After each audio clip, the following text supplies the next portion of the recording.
Is that the PSG one? It is. This is gonna take some careful maneuvering. Got it.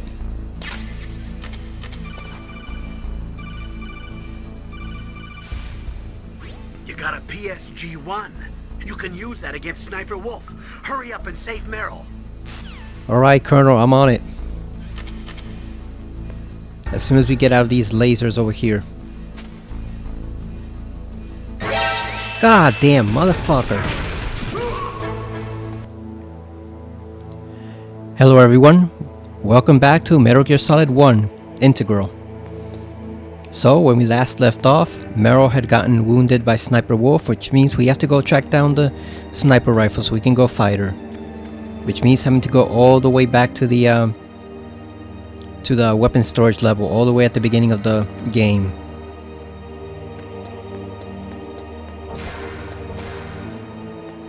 At least now we have the level 5 card, which means we can go activate a few more doors.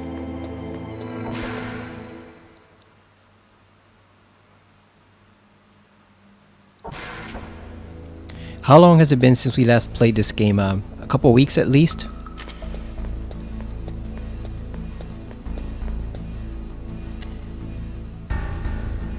Now since we have the level 5 card, that means we can actually check out some of those rooms below. But we're gonna save them for when we come back.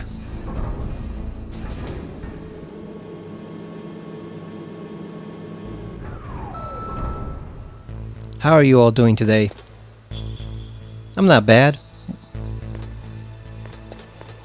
Won a bit of my yesterday and today, so feeling much better. I still have not made my mind about getting Pac-Man World 2. I actually have the money now, but the problem is I'm not sure I have the time. Because I don't want to get the game and then just have it sit on my shelf for like you know, for like 2 weeks and I don't even play it. Because right now we have Silent Hill F. We have this game, and I want to play Metal Gear Solid 2 after it. Immediately afterwards, so... we have that, and then we have, what else, I just started RoboCop,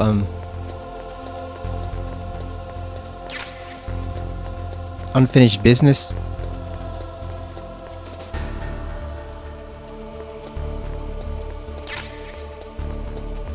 That's actually pretty good too. It's not really a DLC, it's more like a full-blown game. It's like how they used to do before, in the good old days of gaming, when you would get one game a year or two games, sometimes even 2 games a year. You know, there wasn't this 8 or 9 year gap between games like there is nowadays, or 5 to 6 years.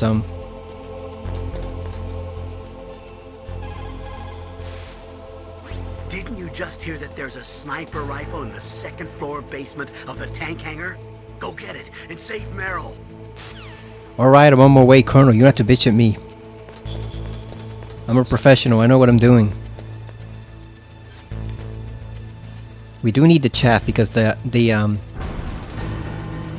gun cameras are going to be right there. I should probably take them out with the Stinger. Oh no, we don't have the Stinger missile. Fuck. We don't have it just yet.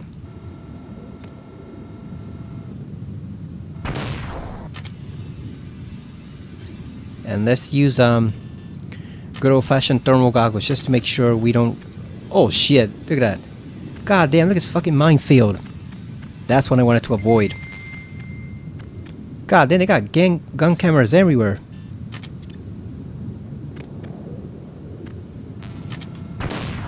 There we go.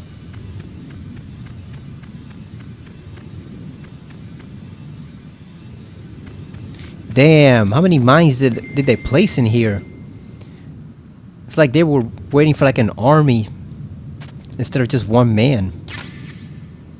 We got one claymore. Yeah, we're gonna have to skip that whole middle section and just go all the way back to the right, because I don't trust any other path. Look at that. Damn, there's like 30 mines on the floor. That's insane. Like, who are they expecting to come through here? I'm guessing the ninja. That's to keep the ninja away also. Because that's overkill even for one man. So that has to be for them to keep the ninja away. Code Snake? If they can.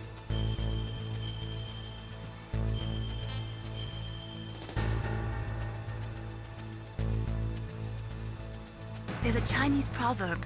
The mind cannot be in two places at once. Make sure that you're not thinking of something else during the mission, okay? I get it, Mei Ling. No distractions, but I think these are still here, right? Or did they turn them off? Oh no, they turned them off. Nice. But the guards is still here.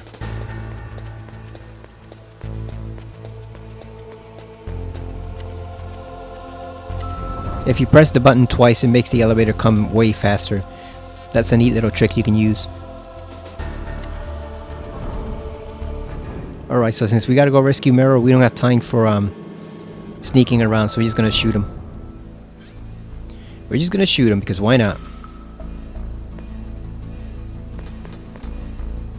Oh, actually they're closely packed together.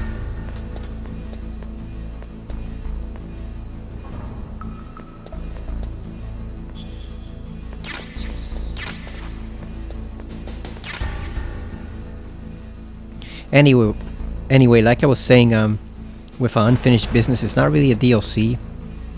It's pretty much like how we used to get games in the old days when they wouldn't take an eternity to develop. So they made Rogue City and then they made an expansion game, and it's pretty good so far.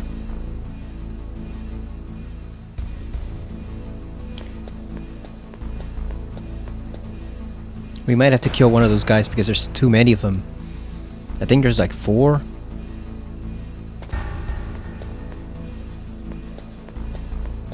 So we might need to take at least one out.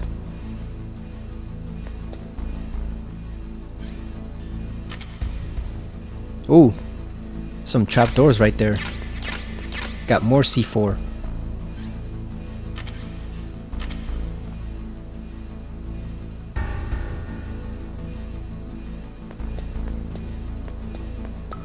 Oh, here comes the other guy right over there.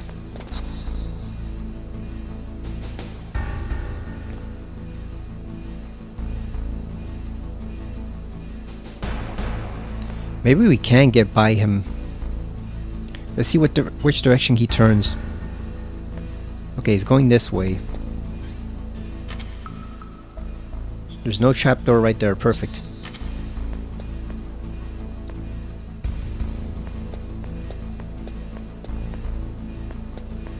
Yeah, we're gonna have to take one of them out because there's just too many of them. It makes it difficult to weave in and out of the passageways with them always being right there. So we're going to have to kill at least one of them.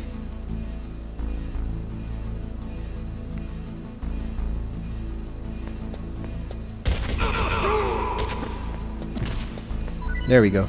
Now we have some breathing room.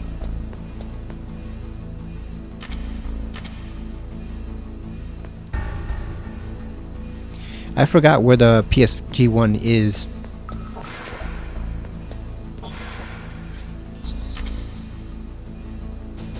Always gotta check to make sure there's no lasers or anything.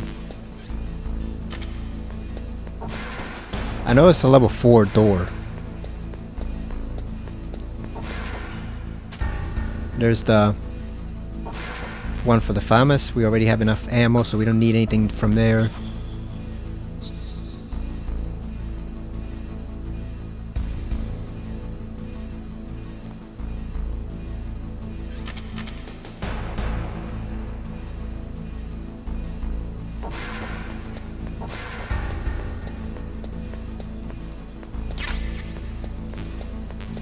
I wish more games did that.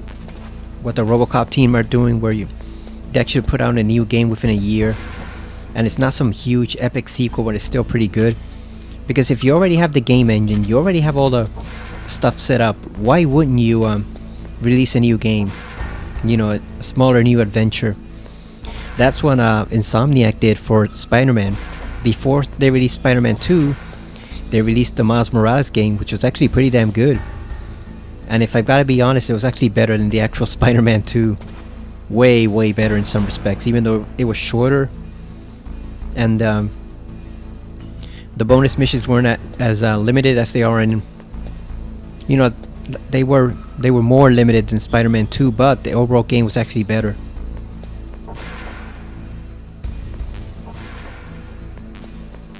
The storytelling was tighter. Even the voice acting in some respects, like the second had great voice acting, but I actually really liked Miles a lot more in Miles Morales because he had more to do. So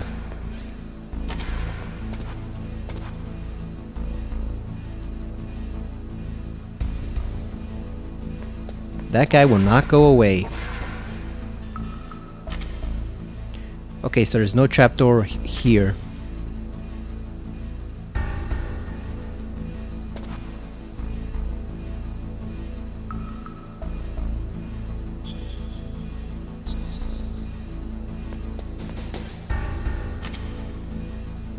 Ah, damn, I was gonna kill him, but there's that guy's right over there, right beside him.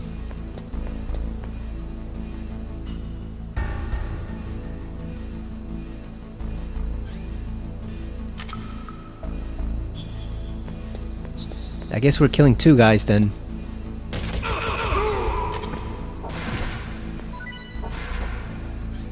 Is that the PSG one? It is. This is gonna take some careful maneuvering. Got it.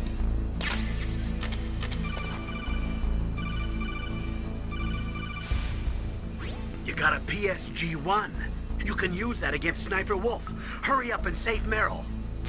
Alright, Colonel, I'm on it. As soon as we get out of these lasers over here.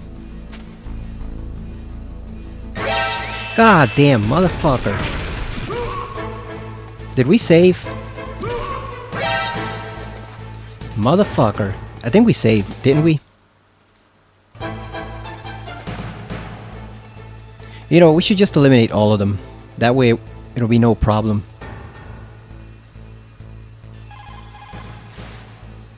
It looks like the place... I know, Colonel.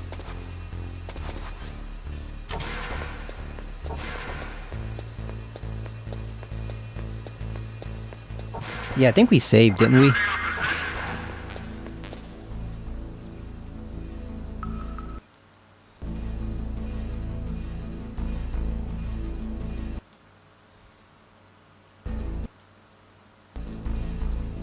I want to try reloading it because I'm trying to keep the times we get called down to a minimum because I want to see what high rank we can actually get.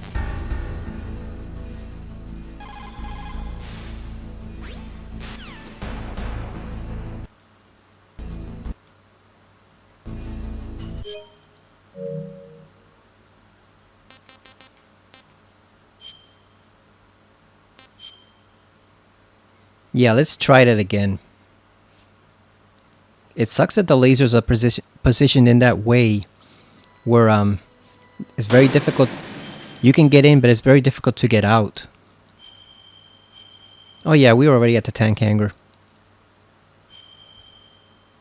That's some nice art, by the way. Yeah, I want to see the maximum rank that we can get. Obviously, we've already killed a few soldiers, but I'm still trying to keep it to a minimum.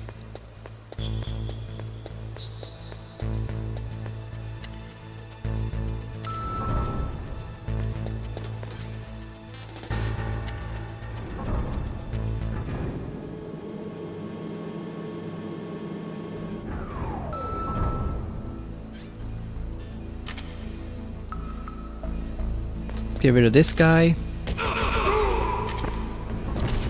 Because we know it's this one already. We know it's that room right there, so we don't have to go to any of the others. Although we might as well get this stuff over here. Got some chaff grenades, that'll help out a bit against the gun cameras.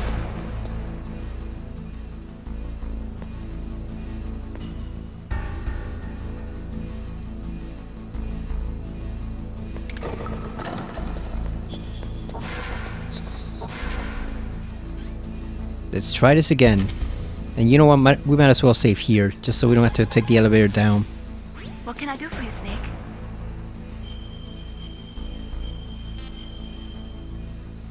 it saves us what, like 2 minutes? Gather ye rosebuds while ye may. Old time is still a-flying. And this same flower that smiles today, tomorrow will be dying. Snake laughter is the best medicine. You should be happy you've got enough free time to play a game. Enjoy yourself, okay?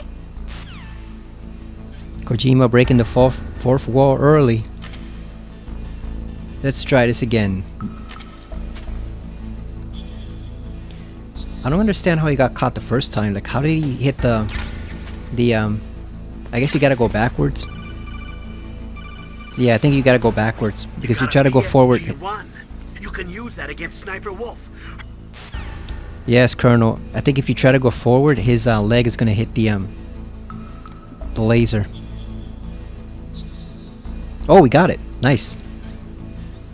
And lucky for you, we don't have to kill you. The guy who's lurking outside there. Because we got what we need. And we can always come back for more stuff, so... once we get the level 6 card. So yeah, you know what? We're just gonna leave that guy alone.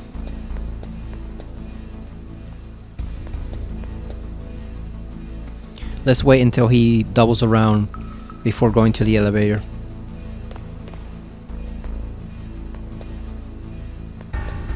Too bad we don't have a trank in that game. We could have just put them all to sleep. But that will not be invented until Metal Gear Solid 2, and then technically in the timeline, it's funny how they make it seem like it's a new gun that Otacon gave Snake in Metal Gear Solid 2. But in the actual canon lore, the gun was invented like 1964, because Big Boss had that trank gun, the same trank gun, with the same issues as before. So it's funny to hear Otacon describe it as if it's a new gun when it was literally, that thing's been around for like 60 years by this time. That ain't no damn new gun. That may even be Big Boss's tranquilizer gun for all we know. Considering how cheap philanthropy was and how they probably didn't have much funding, that might actually be Big Boss's gun from like the 60 that they just gave to Snake. And he doesn't even know it. Damn, they put the mine up again. We collected that one already. Alright, so we only have a select limited amount of PSG-1 shots. We have 10. So even though we can take out the cameras with those, it is not advised because we're too limited on ammo.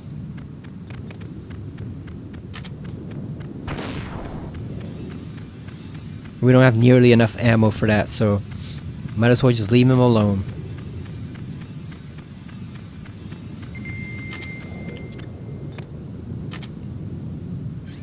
Let's draw another one just for security. Alright, we made it. Crawl in there, Snake.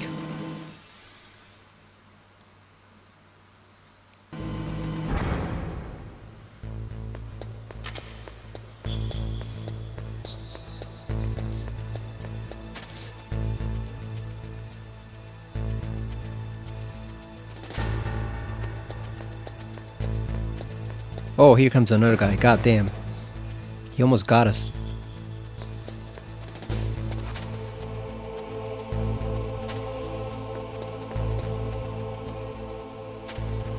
It would be interesting to play a remake of this game. You know, in the new graphics and the new controls and whatever. But I don't think it's strictly necessary. We already had the Twin Snakes. They just have to find some way to port that over from Nintendo. I don't think it's necessary to remake the whole thing from scratch and have it take up like 3 freaking years or something, when we could literally just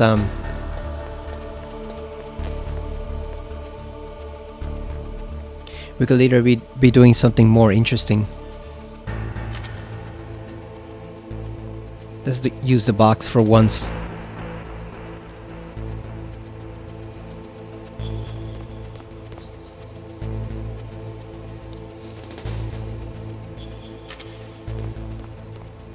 Yeah, we could be doing something way more interesting, like doing an actual Metal Gear 1 and 2 remake. That would be pretty damn sick.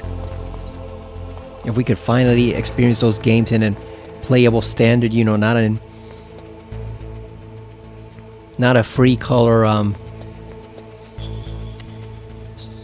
8-bit platforming game.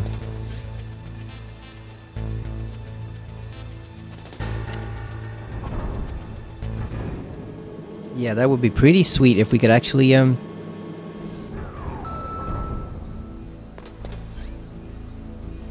would be pretty sweet if we could actually play those games in a modern way.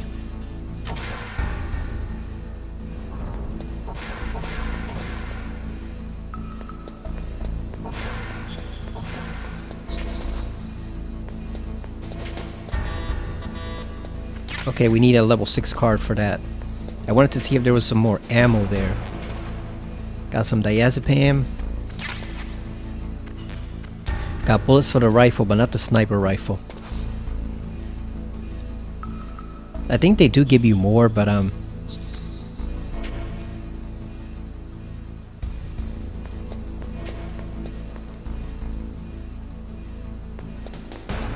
wanted to see if there was any we could get over here.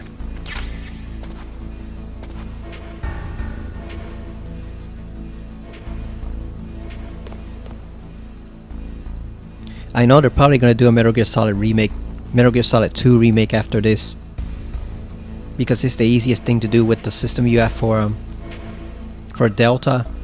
It would be pretty easy to scale it to Metal Gear Solid 2. You literally just replace the graphics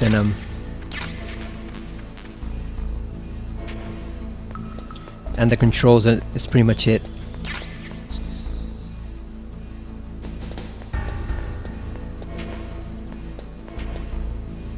Is he gonna turn?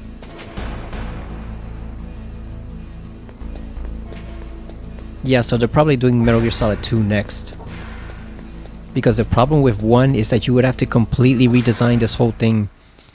Because as Twin Snake showed you, once you put in the first person aiming and all the modern controls and stuff, the game becomes a joke. Like, all the challenges taken out of it, so you'd have to completely redesign the enemy AI, mess with the layout. I don't know how else you would do it, but the problem is, if you redesigned it too much, people are going to complain that it's not faithful to the old Shadow Moses layout, so you're kind of trapped. You're kind of trapped in there, because how do you redesign it for modern audiences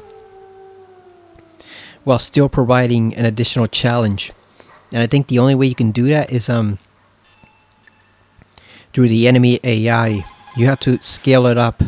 Snake, your solar ton radar. I know. I can't use it in a narrow space like this, right? Right. I'm sorry. No reason to apologize. Even the greatest masterpiece has its flaws. Yeah, you kind of have to scale up the enemy AI to at least Metal Gear Solid 5 standards, so they can pose an actual challenge to you. Because if you completely redesign Shadow Moses itself, people are going to complain loudly on the internet. In Paradise Lost, Milton wrote, "Solitude sometimes is best society, and short retirement urges sweet return." Is that why you came back, Snake? You got tired of your short retirement in Alaska, huh? Not really, Mei Ling. They forced us to come back. We were just fine taking care of our dogs over there. Although in a way it's a good thing that they did, because otherwise that accelerated aging would have taken Snake completely by surprise in the next few years. So, god damn, back off, wolves. God damn it, come on.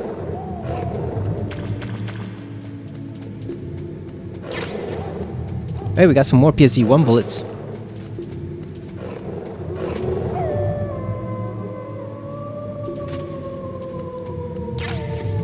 More PSD-1 bullets. I always get lost on where to go in this cavern.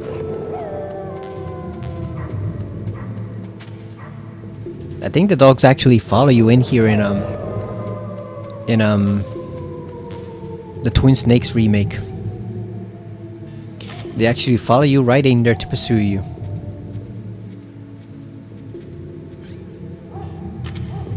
Okay, so we're gonna switch over to the night vision goggles instead. Maybe that'll help us see the exit better.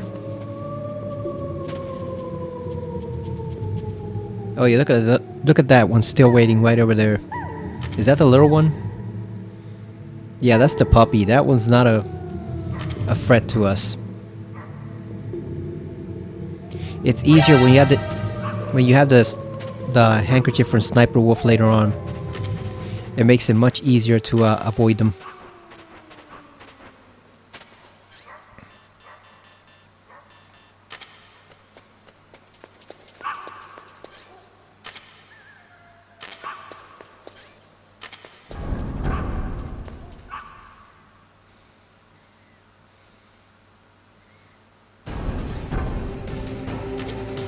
Alright, so you can see there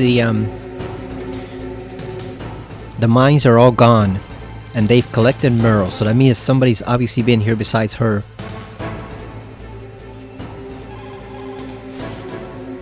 Sniper Wolf is Foxhound's best sharpshooter. Everyone knows that women have more patience than men, but Sniper Wolf can go for a whole week with no sleep, no food, besides never straying from her target. And on top of that, she takes diazepam, so her hands never tremble. That must be brutal. I've always wondered if that's exaggerated on Naomi's part. Because how's someone gonna spend the whole week without food or water? That just doesn't sound right.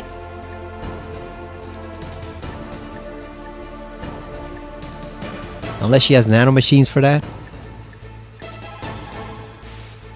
The most important tools you need to be a good sniper are the senses that you were born with. No amount of training can change those. If your senses are dull from the beginning, you'll never be a great sniper. So Master Miller has some useless advice for us. Get on your stomach. Fire from the prone position.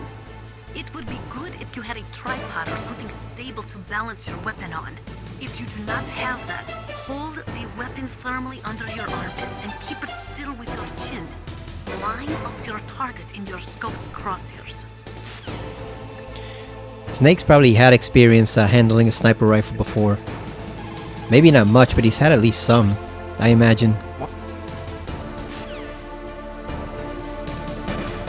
And so Otacon's being shady right there. Snake? Alright, here we go. Let's save to make sure we don't have to do that section all over again. Win, Snake, win!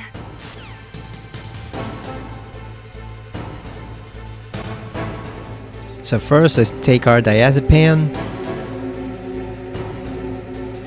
We got one.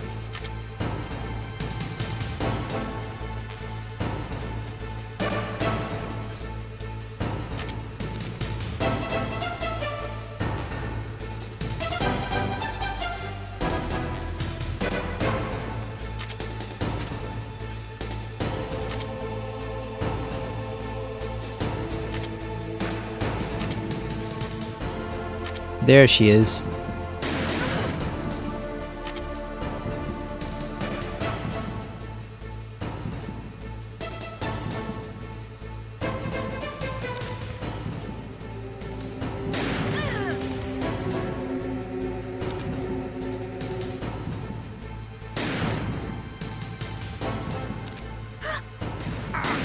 God damn.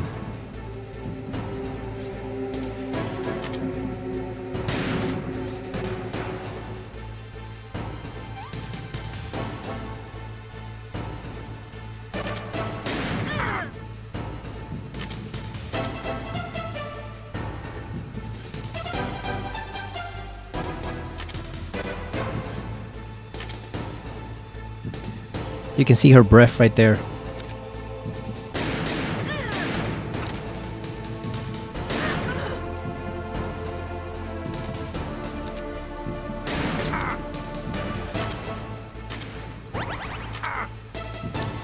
God damn, come on. Oh, there she is. Come on, Snake. Really? We're out of ammo already?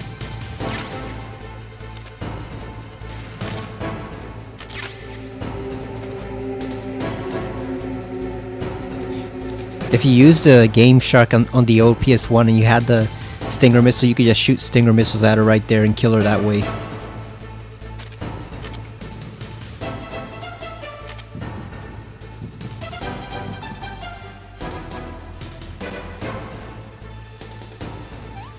That diazepam lasts way too little, considering... Come on! I hate that it... Really? Come on.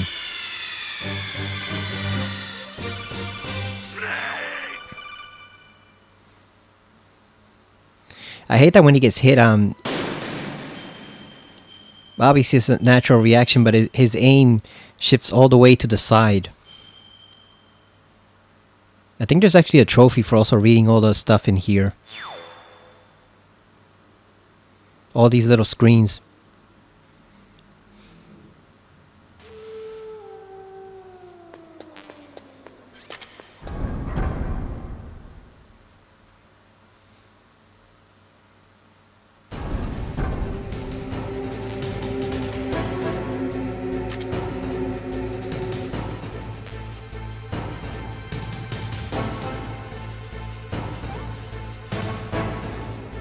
You kind of basically have to just stay on her at all times, pretty much. So don't let her out of your sight even once.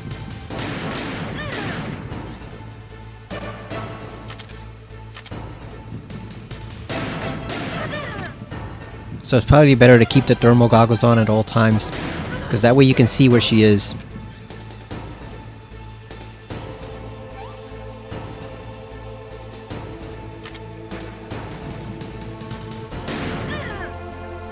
Also, you don't have to be precisely on target.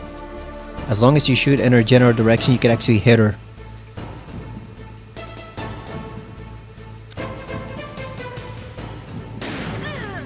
Got her, right in the shoulder.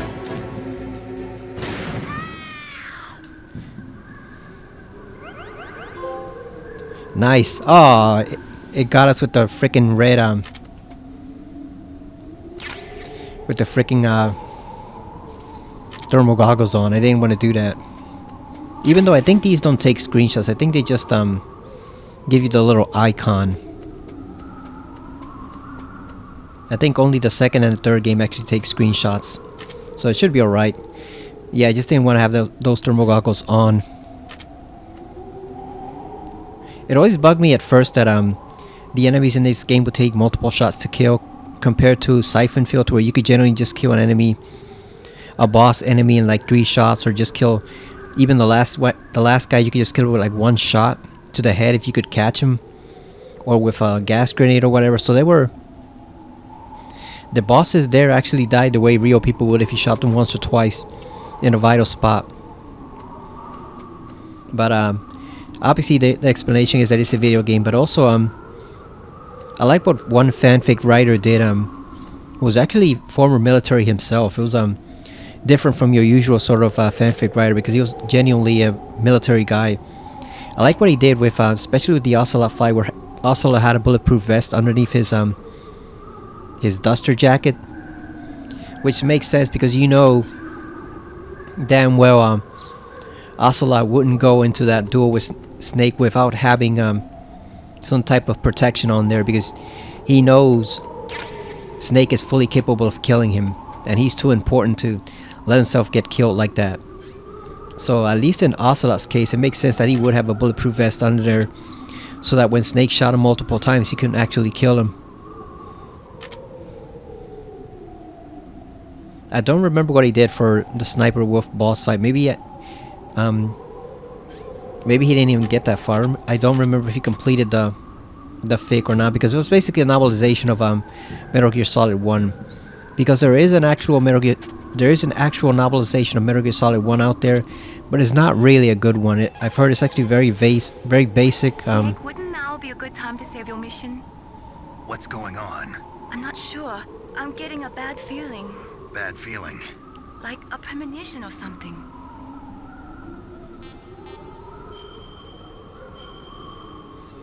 Oh, I didn't get the line for that you had in the US version, where he tells her something you ate, kind of making fun of her in that little moment right there. Snake, it's all up to you. Yeah, so like I was saying, the regular actual novelization of the game isn't that very good from what I've heard. It's very basic, very streamlined, so it doesn't really get into the little details of the game. Whereas this guy actually was writing a pretty impressive novelization, and because he's a former military guy, he actually portrayed everything quite realistically, as far as you can with Metal Gear. But I actually liked, like I said, what he did with the story where the reason Ocelot didn't die in the duel against Snake is because he was already wearing a bulletproof vest. And what he did with Snake's sneaking suit is that it had built-in Kevlar in it, so that's why Snake can get shot and also not die immediately, or be incapacitated. You know, so when he picks up the bulletproof vest that you find in the storage building, that's just extra protection for his body.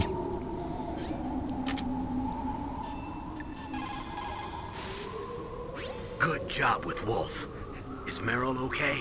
I don't know. I don't see her around. You don't think she's been captured, do you? Could be. Let's ask Wolf. If she's still alive, I'm gonna get some answers. Snake. About Meryl. I'm counting on you. No pressure, Colonel. In war, a split second can mean the difference between victory and defeat. Don't ever hesitate. The slower you react, the greater the chance that you'll be beaten. I should probably hunt down that Fick eventually and see if he completed it, to see how he handled the Mantis and Sniper Wolf boss fights, because in the regular novelization, what Mantis does is basically prevent Snake from ever drawing his gun, so Snake kind of has to defeat him in like almost like a psychic duel. Like Snake doesn't have his own power, Snake doesn't have any powers himself, but he has a strong will, so he's able to resist a lot of the stuff that Mantis tries to put in his mind, until he can finally draw his gun and then shoot him, I guess. I have no idea how either of them handled the Sniper Wolf boss fight, but like I said, I should probably track down that story eventually. I think it was on fanfiction.net, because it was very different from your usual fanfic that any old person might write. Something that I might write, because the guy was actual ex-military. And when you have a guy writing stories like that, you get a very different perspective.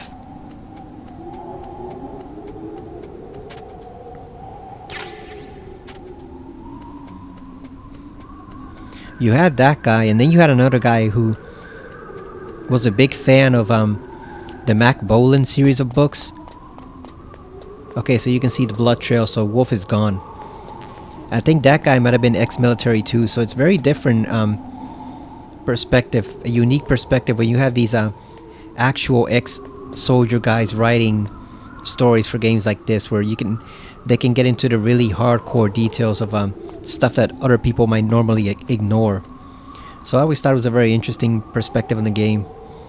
And like I said, it was a hell of a lot better than the actual novelization of the game that Konami put out, because you can tell that compared to like the fake novelization of Metal Gear Solid 2 in the Darkness of Shadow Moses, compared to that, you can tell that the official novelization of the game was not written by anyone on Kojima's team. It lacked the detail, it lacked the nuance. It was just a standard, typical novelization that a movie or game gets, where it's just minimal effort put into it. They're just summarizing the events, nothing more. So I should probably track down those stories just to see if that guy did finish the complete game. Because like I said, it was really interesting seeing it from the perspective of an actual former soldier, and how he detailed the combat scenarios and the fights in the game and all that stuff, compared to how a regular non-military person might do it. And that that message from Mei-Ling was obviously a warning that to save, so that you don't have to start over once a certain section happens here. Don't move! Where did they come from? It's hard to miss when you're this close. Toss your weapon over here. Slowly.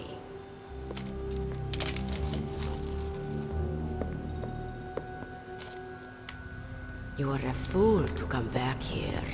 Stupid man. A lady sniper, huh? Didn't you know that 2/3 of the world's greatest assassins are women? Do you want to die now? Or after your female friend? I wonder Which if will you that's take? actually true.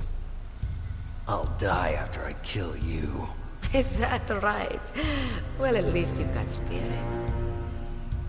I am Sniper Wolf, and I always kill what I aim at. Oh, you're my special prey. Got it? Oh, I've left my mark on you. I won't forget it. Until I kill you. You're all I think about.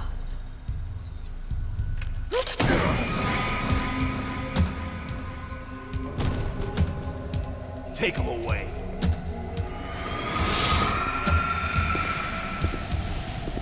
Yeah, so that was a warning for meleeing that since you're gonna get captured here to save your game, so that you don't have to start over if you fail in the next sequence. Leave it to me. I want no more accidents like that, don't you? Yes, he's my target. Mine. And this started the tradition of protagonists getting captured in the Metal Gear Solid series, which I actually find somewhat annoying sometimes that every single protagonist gets captured at one point, except in 4. He's tougher than I thought. Do you know who I am? I always knew that one day I would meet you. The man who stole what was rightly mine. The man who stole my birthright. Forget it. Your body is strapped down tight. Me?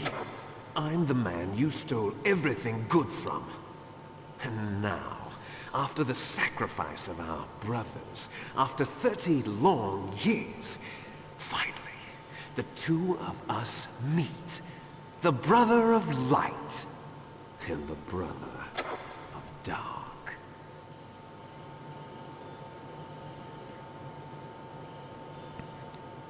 Do you need his DNA too? Yes. I want a sample while he's still alive. We need it to correct the Genome Soldier's mutations. Then we'll be able to cure them? No. We still have to get our hands on Big Boss's DNA.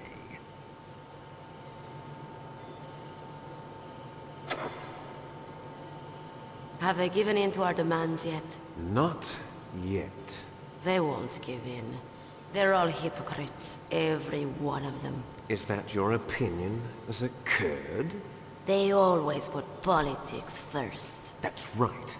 That's why they want to avoid any leak about their precious new nuclear weapon. Boss, it looks like our friend is awake. And here is gaming's #1 hater himself. Or the #2 hater, rather. There definitely is a resemblance, don't you think, little brother? Or should I say, big brother? I'm not sure.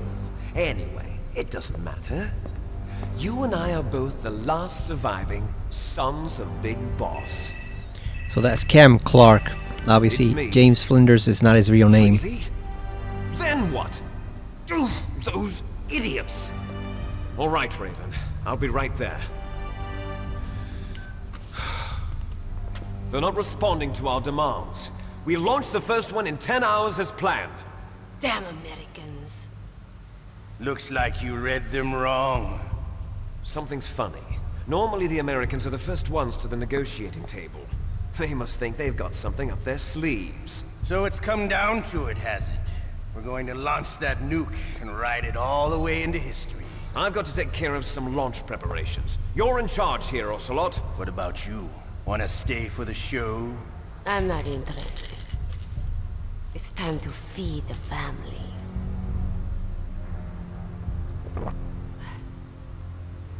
So you prefer your wolves to my show, huh? Ocelot, don't screw up like you did with the Chief. Yes, I know. That was an accident. I didn't think a pencil pusher like him would be so tough. Well, his mental defenses were reinforced by hypnotherapy. Boss, what about that ninja? He's killed 12 men. Whoever he is, he's some kind of lunatic. Bastard took my hand. How could he have gotten in here? Perhaps there's a spy among us. Mantis is dead. We've also got to find out what killed Baker, an octopus. We're short-handed, so make this little torture show of yours as short as possible. Torture? This is an interrogation. As you wish. See you later, brother. Oh boy, there's so much to dissect there with the other games, but we won't get into that right now. Your woman is still in this world. Meryl. Catch you later, handsome. Once she picks a target, she doesn't think about anything else. Sometimes she even falls in love with them before she kills them. Finally, just the two of us. How are you feeling? Not bad. Caught a nice nap on this revolving bed of yours. Too bad I was sleeping alone. Glad to hear that. This is some bed, all right. I'm about to show you some of its nicer features. Where are my things? Oh, don't worry. They're all there. Washington was taking quite a chance sending you here. Someone must have had a lot of faith in your skill, huh, carrier boy? So, Metal Gear's armed with a new type of nuclear warhead, huh? Why don't you go ask Campbell for the full story? The Colonel? By the way, you got an optical disc from President Baker, didn't you? What if I did? Is that the only disc? There's no other data? What do you mean? There's no copy? If not, that's fine. Is Meryl okay? She's not dead yet. Wolf must have been feeling generous. But if you want her to stay that way, you better start answering my questions right now. You were holding one card key. Where are the other two? What's the trick behind that key? Trick? That weasel of a president said there's some kind of trick to using the key. Hell if I know. I see. No problem then. We're going to play a game, Snake. And we'll find out what kind of man you really are. When the pain becomes too great to bear, just give up and your suffering will end. But if you do, the girl's life is mine.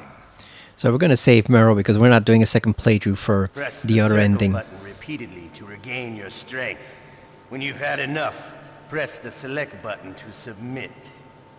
When your life reaches 0, the game is over. There are no continues, my friend.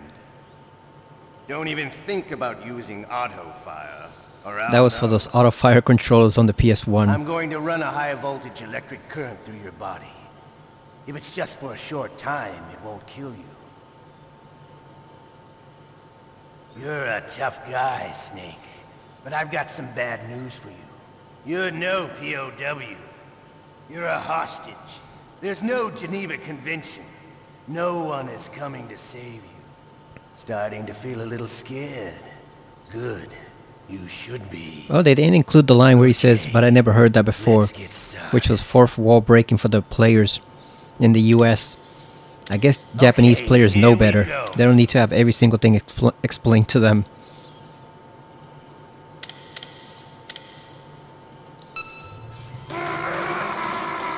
Joke's on you, Ocelot. We don't have a select button on this controller, so we couldn't surrender even if we wanted to. I'm sure it's probably the right How did center you like pad, that? Shall but we I have go no idea again? which the select button honestly is, if it's the share button or not. So even if we wanted to, we couldn't actually give up. Oh, it's a lot easier in Japanese. Had enough yet? We're not finished Gotta yet. do 4 rounds. It's a bit tough because I'm not used to doing this type of thing on controllers anymore.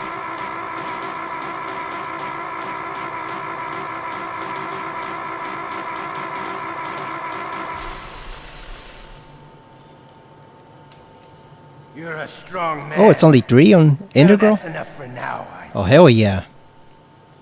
You're the boss's brother, all right. I know which version I'm playing from Your now on. brother, He's an amazing man. Who else could shoot down 2 F-16s with a Hind helicopter? The Les Infanteries project was not a total failure. He is the one man who could make my dream into a reality. Yeah, we're not doing the Otacon ending, so I'm perfectly fine with 3. Because I don't think my hands are built for that anymore. Mashing the circle button like that. I am dreading having to do that in Metal Gear Solid 2 for Solid. This is an interrogation. I think I'll just play on normal. Because on European Extreme and Extreme, that thing's impossible. Huh? Looks like I got a roommate. The DARPA chief?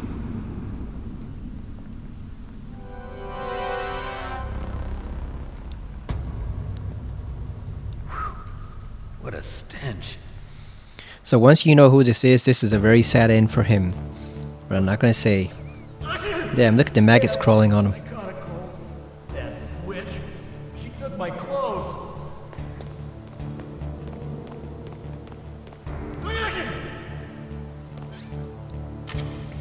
Okay, so there are several ways to escape from the cell. One is to use an item that we're gonna get after the second round of torture. We gotta wait for that one. 2 is to hide under the bed, but I've never been able to do that properly. In theory, he's not supposed to see you, but I don't know if you have to do it at a certain time. And then 3 would be to wait for a certain ninja to come here and actually blast the door open, but... Well, he slices the door open with his sword, but that's going to take a long time. I think you have to endure like 5 rounds of interrogation from Ocelot. And even Ocelot runs out of stuff to say after the 3rd round at one point, so it's way tedious. So we're gonna wait for the second method, which is the first method, which is to wait until we get a certain item after the second round of interrogation, so that we can hear some additional cutscenes and dialogue.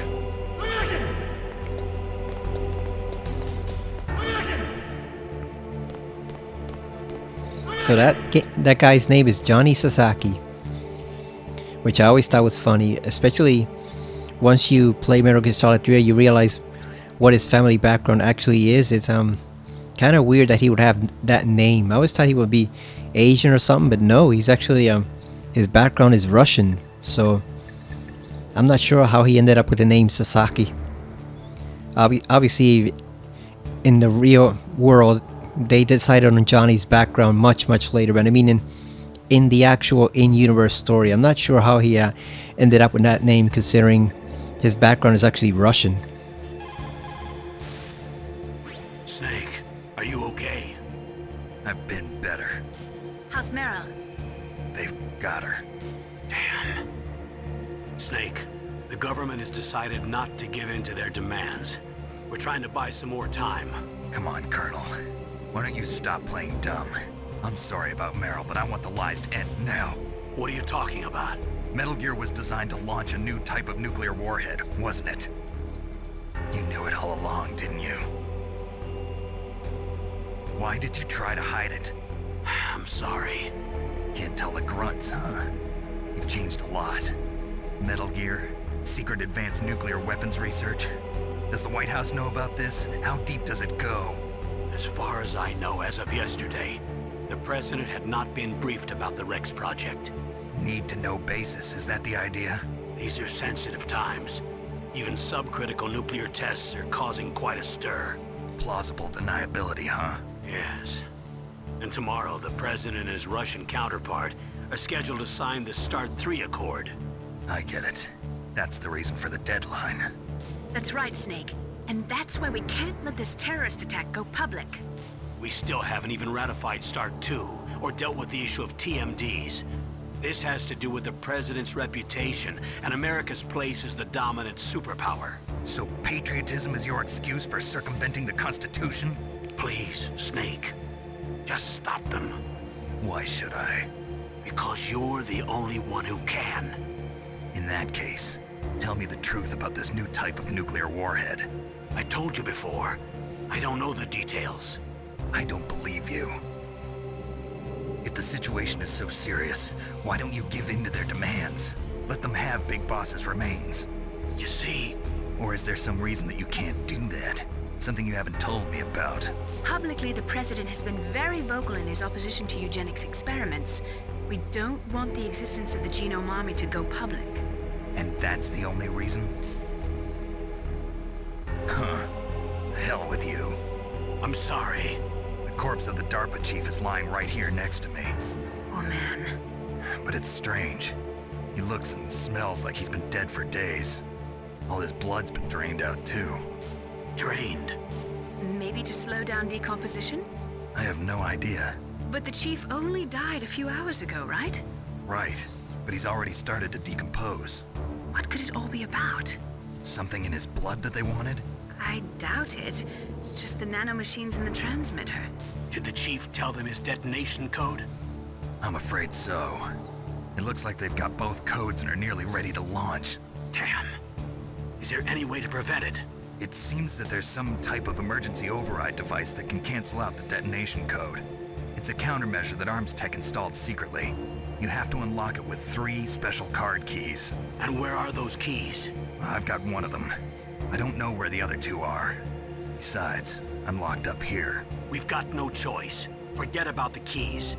Your top priority now is to destroy Metal Gear itself. Sorry to have to lay it all in your lap, but you're all I've got. Bust out of there and get to the communications tower. Also, What? Meryl, right? yeah, I'll save her. thanks. So, I have to correct myself. I think, I was thinking that maybe, Johnny's grandson from Metal Gear Solid 3, maybe that Johnny's grandson ended up marrying or not his grandson, his son ended up marrying an Asian woman, and maybe that's how he got the name Sasaki. His grandson, I believe, this Johnny is probably that Johnny's grandson, given the timeline. But looking at this conversation now, it's interesting to see how many hints of the overall story were already in here pretty early when Kojima placed them there. Because a lot of people get taken aback by the twist in Metal Gear Solid 2 and what's really going on. And some people thought it was added in too hastily, but if you look at the dialogue the Colonel mentions when he mentions a different group and sort of the stuff that he's keeping covered up, like why they can't give away Big Boss's body just like that, it makes you realize Kojima actually had a lot of the story planned probably from pretty early on. Maybe he didn't have the details, but he had the overall narrative kind of plan, because there's a lot of hints in that conversation as to stuff that becomes relevant much later on in Metal Gear Solid 2 and 3, and especially in 4. So he was already thinking about certain things in there, and he put that stuff in there. And we would further get a hint of that, because I think a lot of people also made the mistake of not reading the Nastasha book that was included with Metal Gear Solid 2, the digital novelization of her account of the events at Shadow Moses Island. And it's actually a pretty interesting book, because it's like the Kojima and the other writer basically writing a summary of everything that happened at Shadow Moses and what was happening behind the scenes at Nastasha's place, where she was serving as Snake's support, you know, the nuclear specialist supporting him. And if you don't read that right away, and if you don't read the other book that was included, that was supposed to be about like an amateur investigator / writer, you miss out on a lot of info, which actually increases the how can I say, like it gives a lot more background info on what you learn on Metal Gear Solid 2, so that you realize it doesn't just come out of the blue. It was already planned. There was a planned narrative and a whole story arc for the characters that was already probably being developed even while they were making Metal Gear Solid 1. But a lot of people didn't check those out because they were basically bonus features. And so when the huge revelation comes in Metal Gear Solid 2 about the halfway point, I think a lot of people are taken back, and it kind of throws them for a loop, and it seems to come out of nowhere. But then like I admit, I was shocked by it at first, but then if you read those 2 books before playing the game, which I actually did, it's much less of a shocking revelation, because you're already getting hints as to what's really going on. But that's later on when we play Metal Gear Solid 2. It's just really interesting to see now him talking with the Colonel and realizing just how much Kojima already had planned out from the beginning. Like, all this stuff was already planned out right from the very beginning. Just because you are locked up does not mean there is no chance of escape. Keep your eyes and ears open, and when you see a chance, take it. And I think Campbell knows a lot more than he lets on to. Even in 4. I think Campbell always knew a lot of the stuff that was going on behind the scenes, but because it wasn't relevant to Snake, and because he had no input on it, he really had no reason to reveal it. Because it would have accomplished basically nothing. Normally, when a soldier is taken prisoner, he should only give up the big 4. That's name, rank, serial number, and date of birth. But you're not any old soldier, Snake. I don't want you to tell them anything. Fortunately, you're strong enough to resist. Gotcha, Master. We won't share anything. Otacon, are you still okay? Yeah, thanks to the stealth camouflage, that is. I have a favor to ask. I need your help. I was wondering when you'd ask. What should I do? I've been captured. I'm locked up here in this cell. What cell? There's a big torture machine nearby. Okay, I know it. It's close. I'll be there right away. Thanks.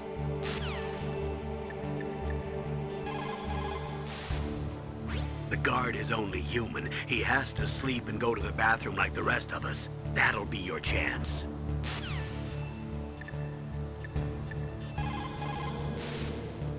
Snake, are you okay?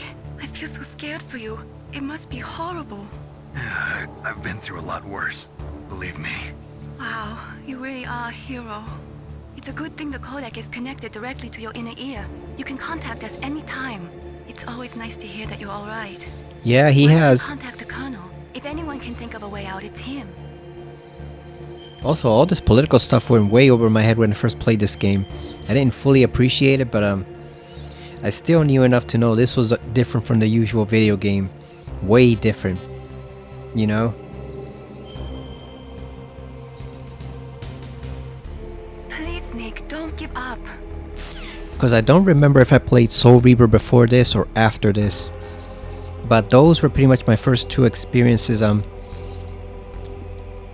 My first exposure to much more mature storytelling and gaming than what we've seen before in like Mega Man and Mario games and stuff like that. This was hardcore storytelling, especially Soul Reaper.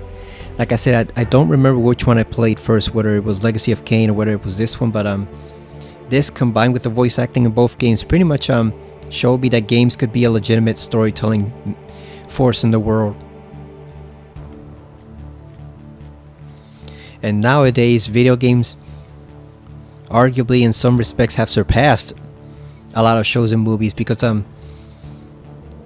maybe not so much now that we have a bunch of streaming options and streaming services and stuff like that, but before, TV shows and movies pretty much had to satisfy as wide of an audience as possible, and that means you have to cut down on anything that might be even slightly controversial sometimes, whereas games don't really do that. Games can afford to just tell a certain segment of the population to just go fuck off. You know, if we want to have a black protagonist, we'll have a black protagonist. We want to have gay or LGBTQ heroes, we'll have that if we want it. If we don't even want to include human protagonists and we want to do something completely different with aliens or anthropomorphized, is that what you call it? Animals or stuff like that. Like if you want to do something completely off the wall, we can do it. There's no need to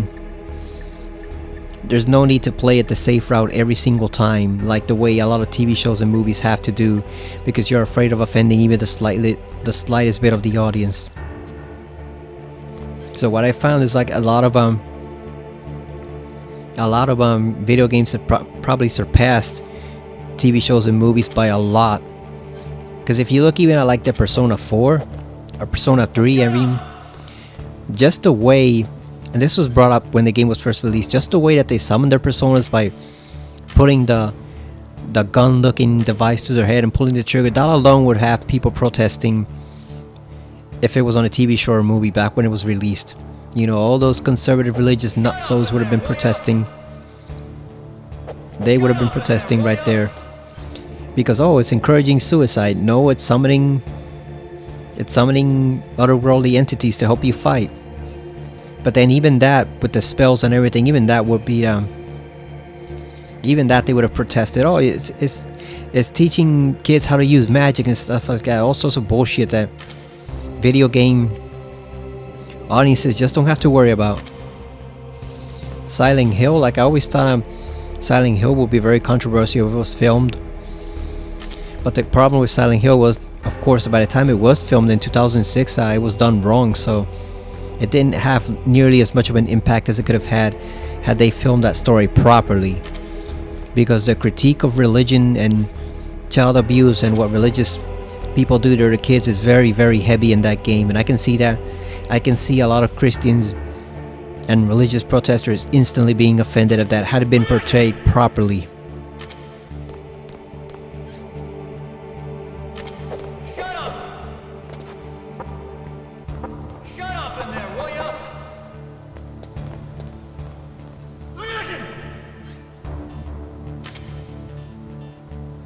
And then Persona 4, even though it's very funny and lighthearted in some ways, it also deals with a lot of very serious issues as well, so I think games can get away with a lot more than movies and TV shows can.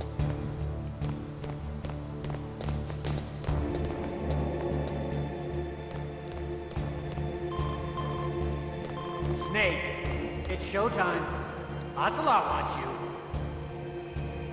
And like I say, you can have something like Jak and Daxter, with Daxter being this anthropomorphized creature, and then he can still say a lot of things that you couldn't get a human protagonist to say without some controversy. I'll tell you once more. And even though it's cartoonish, you still get a pretty decent dark storyline in those games throughout the trilogy, so video games, I think you can do more than in films or movies, unless it's animated movies. I fought wars in Afghanistan, Mozambique, Eritrea, and Chad. Among the Mujahideen guerrillas, I was known and feared as Shalashaska. I was trained by the Russian GRU. I am not like one of those KGB slugs. To me, this isn't torture. It's a sport. You're all just a bunch of sadists. Don't confuse me with those uniformed fools. Well, I always thought it was funny because it reminded me of the cola, Shasta Cola. okay, here But we he go. actually explains the origin of that name in Metal Gear Solid 5, where he got it from. It's actually pretty interesting because it has to do with the language barrier and how certain things get mistranslated the further you stray away from the native language. So there's actually a pretty interesting background behind it, why they call them that. Also, the Mujahideen guerrillas, that was new to me. I had no idea that one, those guys were in Rambo. Those guys were portrayed in Rambo 3. And I had no idea those guys also became the Taliban. Yep, those Mujahideen guerrillas, they became the Taliban, so... In retrospect, Ocelot was probably not the worst monster in that area at the time. You get my meaning? Ooh, cutting it closer. Yeah, my fingers are not built for this anymore. I'm almost 40 years old. My hand's just not... Well, that's enough It's just not that, We live nimble in a anymore. sad age. Imperialism, totalitarianism, perestroika. 20th century Russia has had its share of problems, but at least they had an ideology. Russia today has nothing. They're struggling between freedom and order, and with that struggle, a new spirit of nationalism has been born. The boss has a close friend high up in the Russian government. He's currently the head of Spetsnaz. He's agreed to purchase this new nuclear weapons system. The Hind was just a down payment. So you're in this for money? I don't need money. I want Russia to be reborn, to lead a brave new world order. Bullshit, Ocelot, everyone he needs money. Everyone wants money. Don't try to pretend like you're any different. You need money too. And obviously, based on what we see in Metal Gear Solid 2 and 4, he needs a lot of money at this point. It is funny though how he sticks to that image of the noble patriotic Russian when we know he's anything but. We already know he's not what he seems like. Because he knows too much. You okay, Snake? Yeah. Nothing new to report. Snake, is there anything I can do? Yeah. My arm hurts. Poor Snake. I'll increase the level of painkillers in your blood. Okay, but you can leave out the Benzedrine. That stuff makes me too frisky. I guess you're not feeling too bad after all. Snake, put the controller up against your arm. What? Don't worry, it'll feel good. Huh? Okay, here I go. So this was something new to me because since How does that feel, Snake? A little better? How did you do that? I stimulated your muscle fibers with the nanomachine. I did not have the That's about all I can do for controller with the vibration when I first played this game. I just had a regular PS1 controller, so I did not see that for I think like a couple of years. Anything. And when I did see that, I was like, whoa, they can actually do that? You know, she can move the controller to relieve your muscle cramps on your hand. That's a tough one. But yeah, that was new to me. That's not a happy topic for me. I don't have any family. No. Wait. There was a man who said he was my father. Where is he? Dead. By my own hand. Big Boss. What? Big Boss? I had no idea. There was no way you could. It happened in Zanzibar 6 years ago. Only Snake and I know the real truth of what happened there. So, is it true? Was Big Boss really your father? That's what he said. That's all I know. And you were able to kill him, knowing that? Yup. How? He wanted it. Besides, some people just need killing. That's patricide. Yup. That's the trauma that Mantis was talking about. The one we share in common. Is that why you left Foxhound? Let's just say that I needed to be alone for a while. And Alaska was the perfect place. Snake. I didn't have a real family either.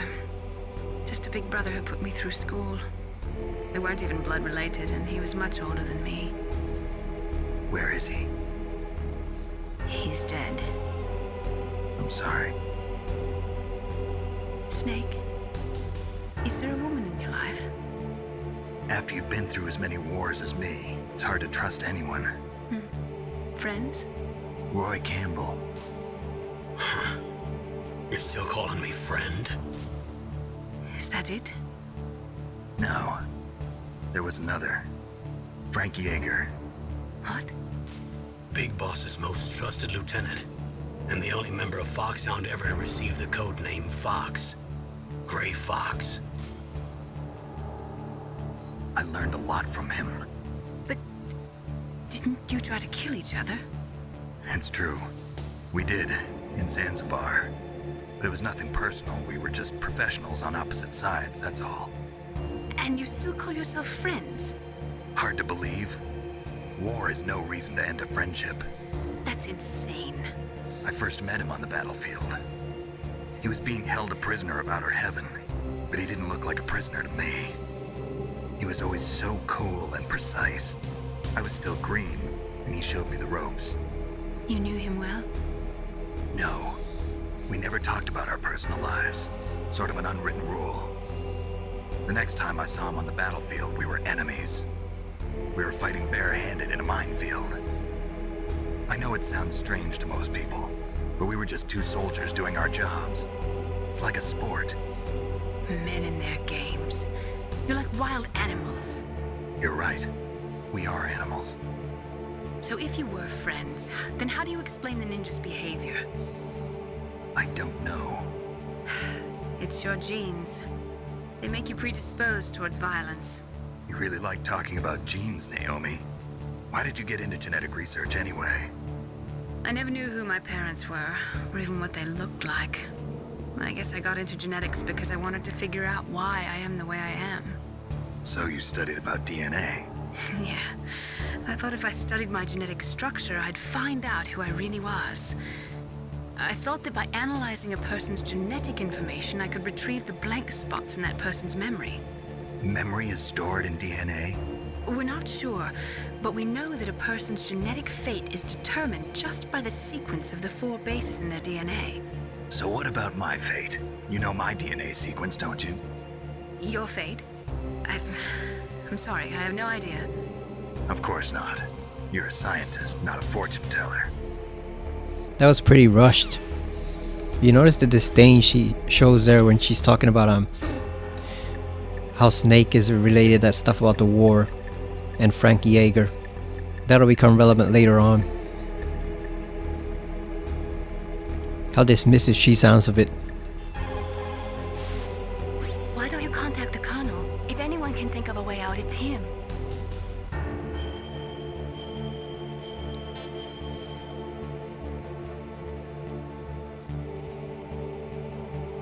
Please, Snake, don't give up.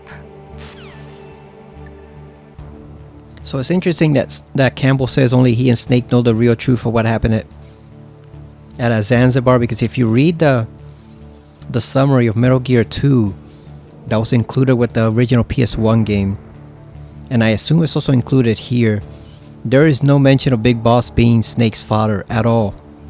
Period.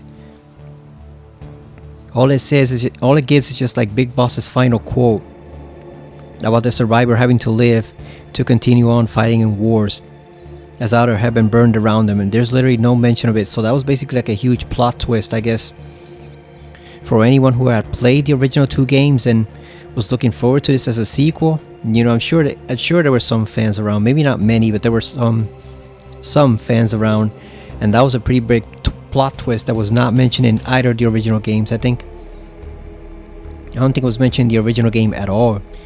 Snake just killed Big Boss outright. So if they ever did do a remake, that would be a pretty significant cutscene they've had to animate for that game. I'm guessing they would get David Hayter back for that performance if they ever did it, but I think it's pretty unlikely, because the problem with Metal Gear 1 and 2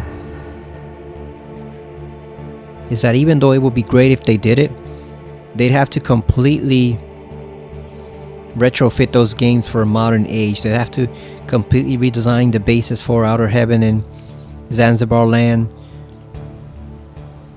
The voice actor for Big Boss is retired at this point. He's retired from voice acting, period. He was also Mobius from Legacy of Kain, Soul Reaver, and the Blood Omen games, so they would have to find someone new for him. They'd have to find new voice actors for all the supporting cast. I don't know if the guy who played Camboy is already retired too, so everyone has pretty much retired from all their voice acting roles. They've been replaced by new voice actors, so you'd have to pretty much recast everyone except for Snake. And like I said, you also don't have Kojima and the other Metal Gear veterans there present to give you any advice, so you'd be starting pretty much from scratch except for the plot. The plot is written out for you, but gameplay wise, I think it would be a pretty significant challenge to redesign all those different levels, and I'm not sure I actually trust Konami to do that. Maybe if they found the right team from outside the company, but internally, no. I'm not sure I trust Konami to do all that hard work without Kojima supervising them in some fashion. I think it could be, if they got the right team, it could be great, but if they got the wrong team, it could be a complete disaster that sunk the series permanently. So I think they're probably safer, as much as we don't want to admit it.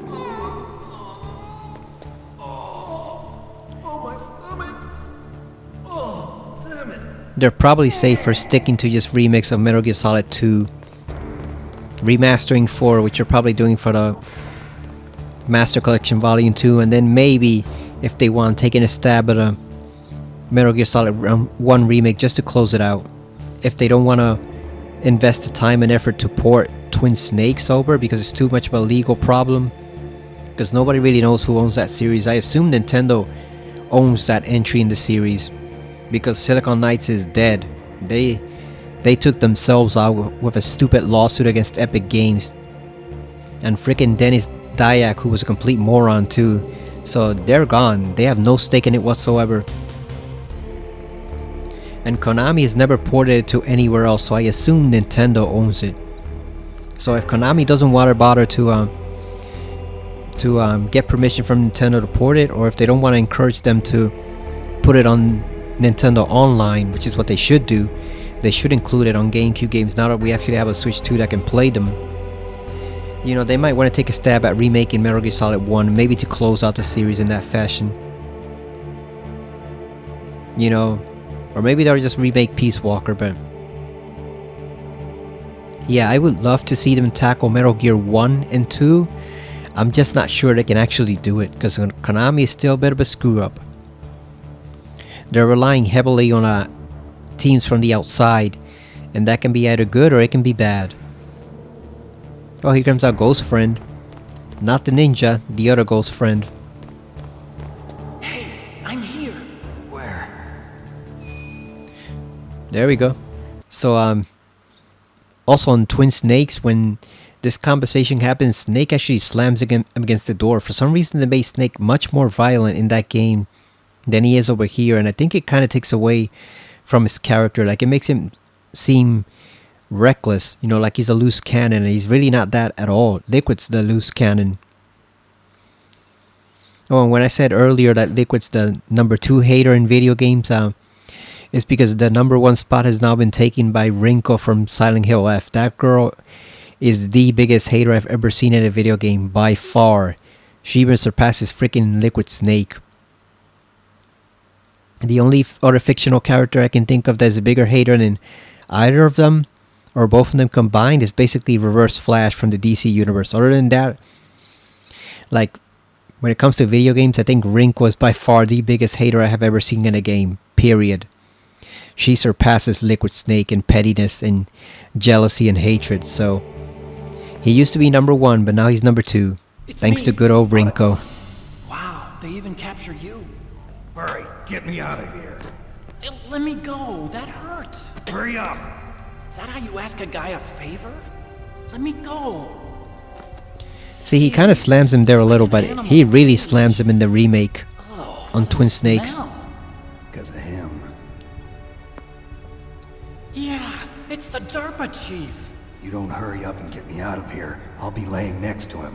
Those bastards. This lock won't open with a security card. You need a key like the soldiers carry. So what are you doing here then? I thought you might be hungry. If you need more food, I can bring some more later. Also, I got you this level 6 card.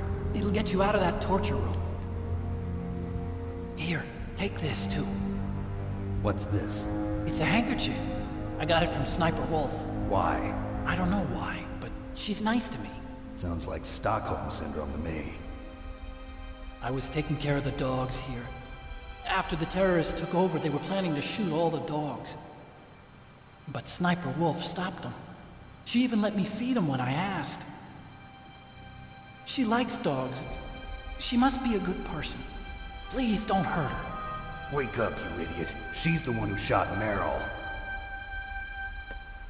Well, that's all I can do. They're planning to launch a nuke. I've got to stop them.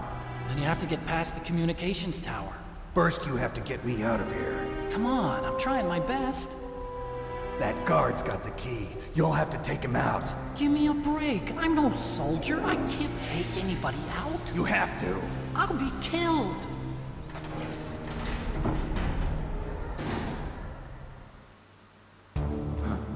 Oh, jeez. He's coming back. See you later. Wait. It's funny that he says that he can't take him out. It's like, Otacon, you have stealth camo. Just grab a blunt object and just club the guy over the head. It's over. Like, seriously, just stands in a corner with the stealth camo. Grab a blunt object, and when he's not looking, just whack him over the head. That's all you gotta do. Literally just hit him over the head. Snake will handle the rest. You don't actually have to take the rifle away from him and shoot him. But of course, we know Otacon's smarter than that, so he's got another plan. This is actually for later on, so we can get past the wolves without them harassing us at every turn. So you can either wait To get out of the cell, you can either wait to use this after the third round of torture, or we can get one more final monologue from Ocelot about Liquid Snake. Or we can use it right now, but you have to act quickly pretty much before the guard sees you.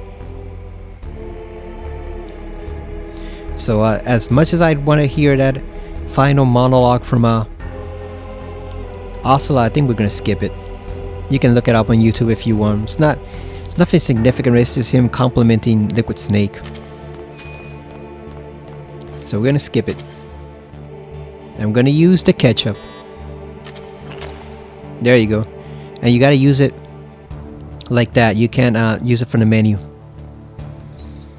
I actually wondered how he did that. Like, did he put it all on the floor and then put the bottle under him, or did he smash the glass and roll the bottle to somewhere under the bed? You know, like, did he spread it over the floor, or did he just break the whole thing and roll it right under the bed so that Johnny wouldn't notice? Now, obviously, since Johnny is significant to the Metal Gear Solid series, we can kill him. Well, we can, but we're not going to kill him. Instead, we're just going to knock him out.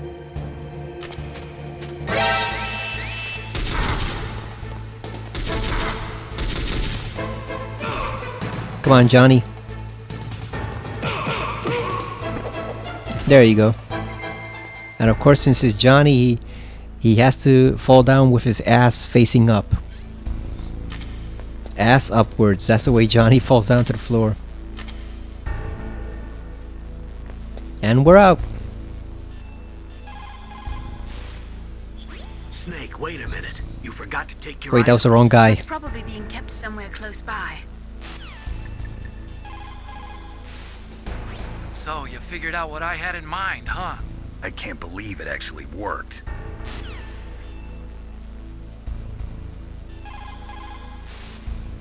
If you're looking for your items, they're near where you were being tortured. Why don't you go get them? If you knew that, why didn't you just bring them to me? The guard was scary. It's also funny seeing him say the guard was scary when they'll be interacting a lot more later on. And then we get to see that Johnny's actually a complete goofball. As if this wasn't proof enough, Johnny is not any type of a superior, ruthless soldier. So it's funny to see him say, "Oh, the guard was scary," when the truth is Otacon himself can sometimes be scarier than the actual guard. Johnny's just a goofball. He may sound tough or talk tough in this game, but yeah, Johnny is no perfect soldier, that's for sure. Like Snake says in Metal Gear Solid 4 when he meets him again, "How the hell did you survive 10 years? He may have some skill, but he is as big of a goofball as Otacon, if not a bigger goofball. Because by that time, Otacon has learned subtlety, where Johnny has no subtlety. He's just a big goofy guy. Alright, so let's get our items. There's one we want to examine closely, but we'll save that for later.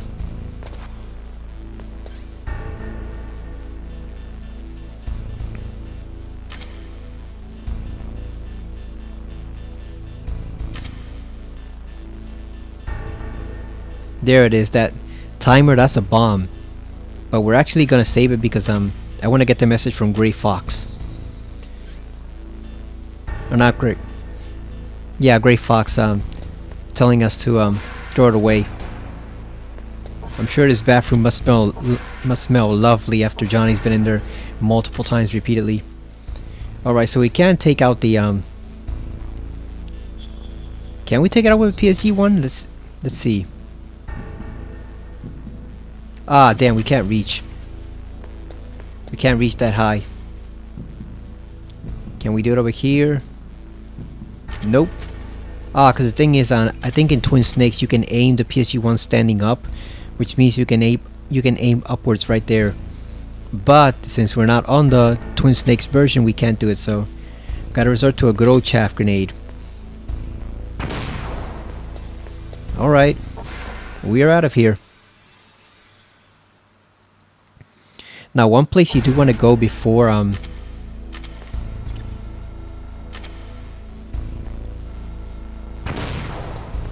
before heading off to the communications towers down below, to where Baker was. You want to go to where Baker was because there's a whole extra room there that you can get. You can get a camera, you can get some ammo. There's a lot of stuff in there that you can actually get.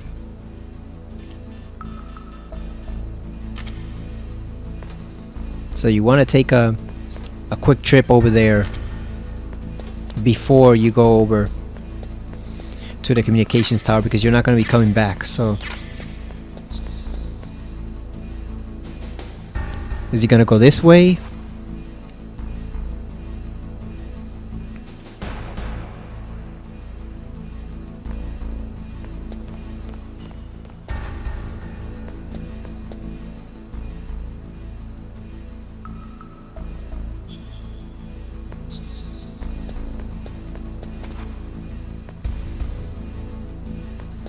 Yep, perfect.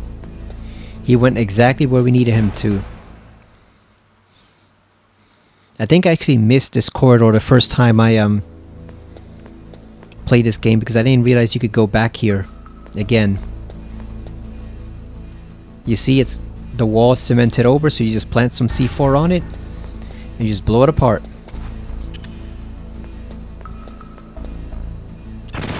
There you go. Get to the underground base where Metal Gear is, you'll have to climb the communications tower on the north side of the cave.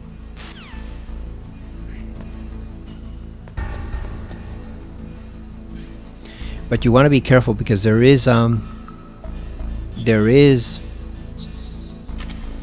gun camera there, and it will get you if you're not careful.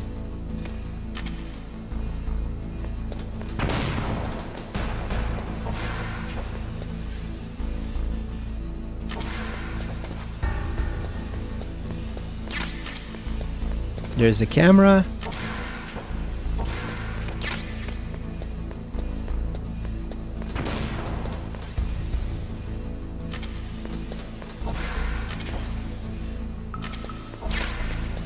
And we got some stun grenades and more chaff grenades. So now we can get the hell out of here. There we go. You want to exit out the hole over here, because I think if you exit out the door, you might run head first into one of the guards. So you want to be close to the room where you can duck into it, just in case you need to.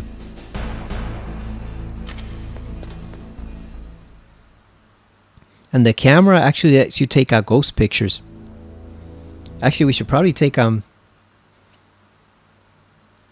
we should probably go into the section with Baker and see if we can take one. I want to see if they kept them for the I want to see if they kept them for this version of the game or not. I think you take it here where President Baker was lying down there.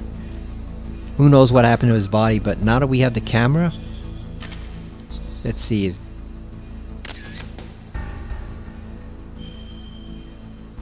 Storage 1, let's see. Photo 1, let's see. Snake, there's a bomb planted in your items. Hurry, throw it away! Who the hell are you? One of them? You'll find out soon enough. Alright, there's our cue to throw away the bomb. Oh yeah, 59 seconds.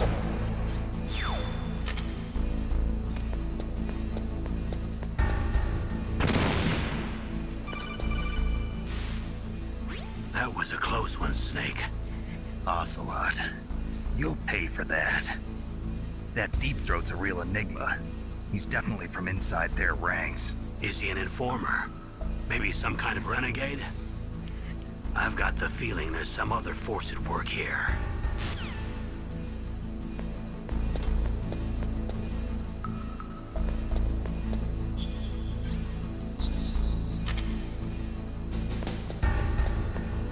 Yeah, so sorry if I gave it away that the caller is Gray Fox, but he has the same voice, so. Besides, this is what, like a 30-year-old game at this point?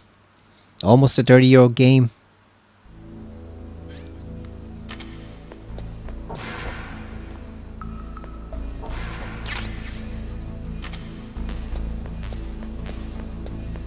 Alright, so we got Grenades. What else do we need to stack? We got plenty of SOCOM ammo. Nikita missiles. Because you're not going to be coming back to this area, so if you want to get as much ammo as possible, now's the time to do it.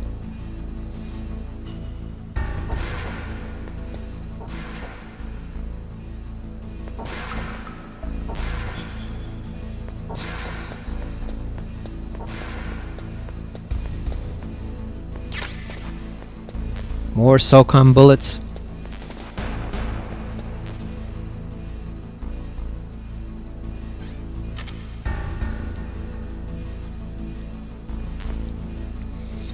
And the ghost pictures were basically a type of Easter egg from Konami, where it was basically all the developers who had worked on the game. You could basically see their faces as ghost images in there.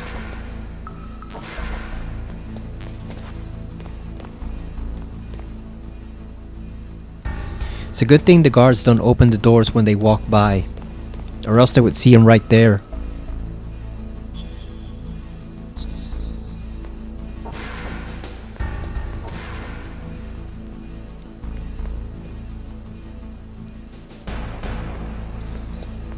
Of course, if you're playing the remake on GameCube, you can just tranquilize them and take them out easily. You don't have to kill any of them, you just trank them all. Like I said, the mechanics in that game definitely made the game a whole lot easier than it used to be. That was one of the problems for that version. Damn, I forgot there are trapdoors in there.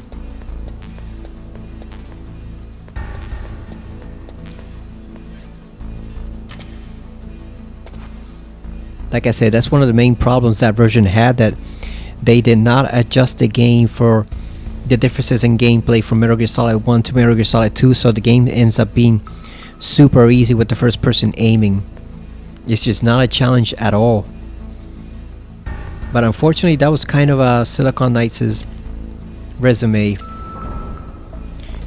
You know, that was par for the course with them. They claim to have lofty ambitions, but oftentimes they would not do things properly, or they took the cheap way out. Oh, you can also open up the door for the where the DARPA chief was. I think there's a ration in there or something. Ah, but never mind. We got the gun cameras there, so let's forget it. It's nothing super critical, but you can go back to that area and explore it a bit. Like I said, I think there's a ration in there. I think maybe there's some handgun ammo. But we do not need any of that. I know the mine detector is up there, but we don't really need it because we have the thermal goggles, we have the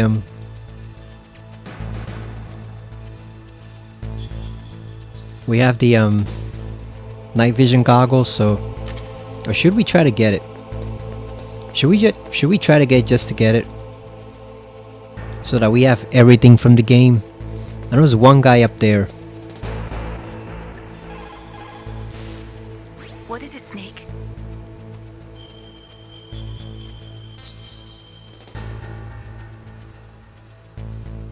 The proud man does not eat rotting meat even when hungry, nor steal water from another's well when he thirsts. But on the other hand, you were forced to steal or find every item you've got, so I guess I shouldn't say that. Yeah, good advice, Mei Ling. Good advice to give to a soldier having to rely on the enemy's gear. Grade A advice right there. You know what, let's get that mine detector just because.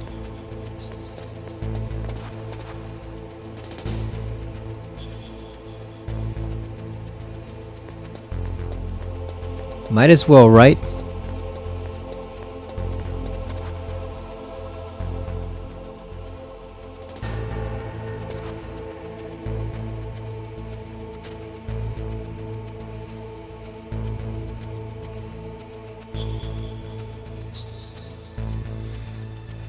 Come on, man, go somewhere.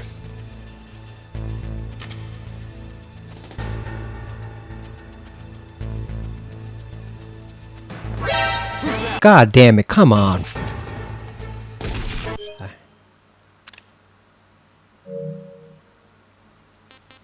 Yeah, let's redo that. Let's redo that. We say it right there. Of course he would turn at that exact moment, wouldn't he? Of course he would turn there, because why wouldn't he?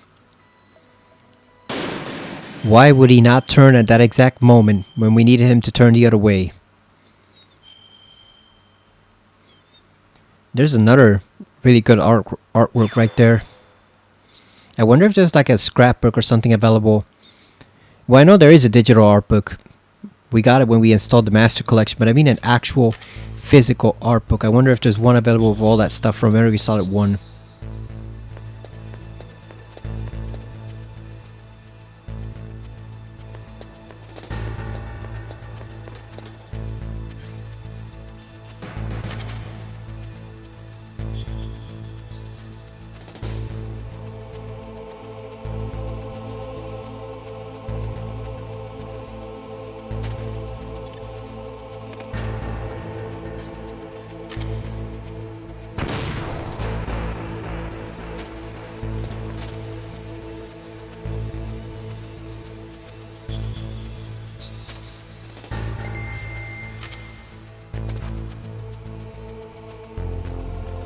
So if you don't want to make any noise, all you gotta do is just slightly press the analog stick here, and Snake will basically stalk. I think that's what Master Miller was trying to tell him to do, but obviously since you don't have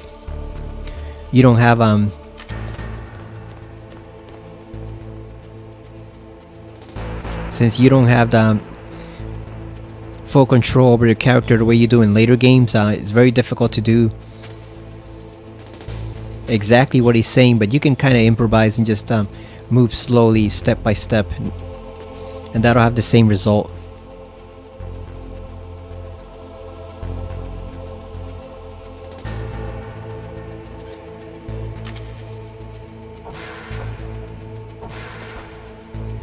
We're gonna wait until he's over here. I think we might just shoot him, just to get him out of the way.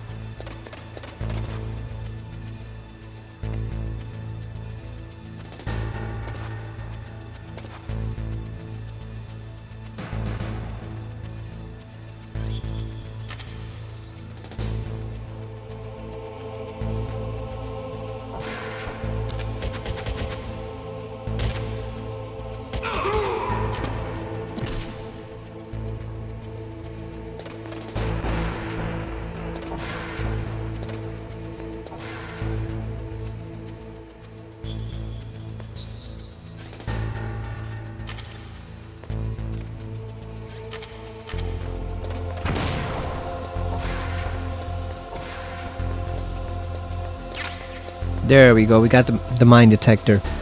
Great.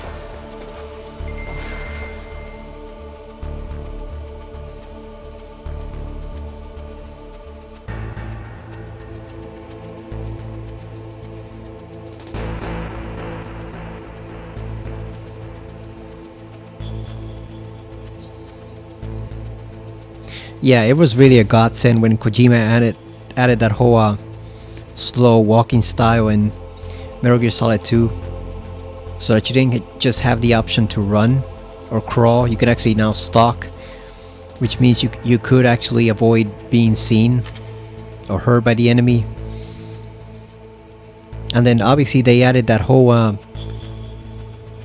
version they have in Metal Gear Solid 5 and in Delta, where you can kind of crouch walk and it doesn't make any noise.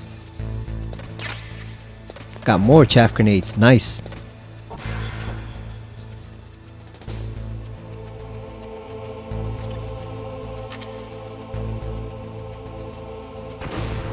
What was that noise? Really? Really, you jackass? Well, he's not gonna find anything, because he's not even gonna know we're there.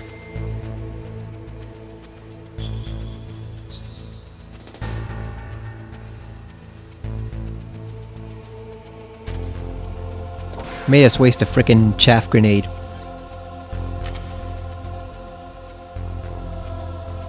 Well, we got more.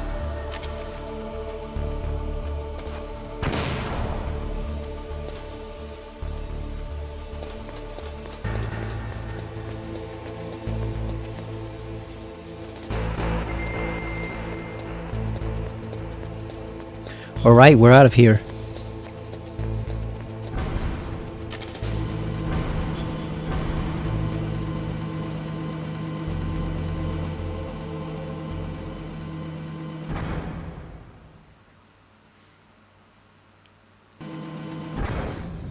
Are the mines still here? Yes, they are. That is a mine detector. It works by searching for metal objects. It will even find claymores that are hidden with optic stealth technology. It is set so that the position of the landmines will show up on your radar. All you'll have to do is equip the mine detector and keep an eye on your radar. Use it carefully. So as you can see, it kind of is inferior to the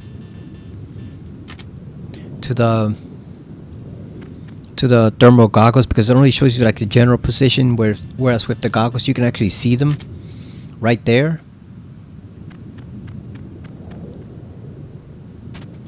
And they keep planting the same one all over again.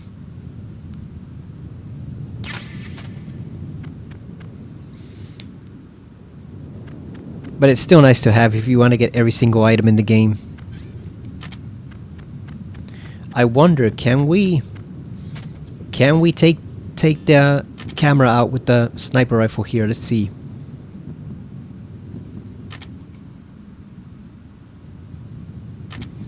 Can we take these cameras out? But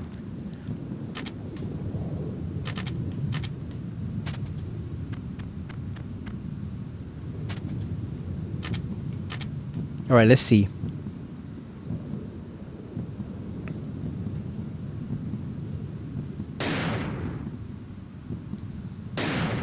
Nope. I guess only in the remake then. Only in the GameCube remake can we actually do that. That kind of sucks. If we had the Stinger missiles, we could actually afford to do that, but unfortunately we do not, so...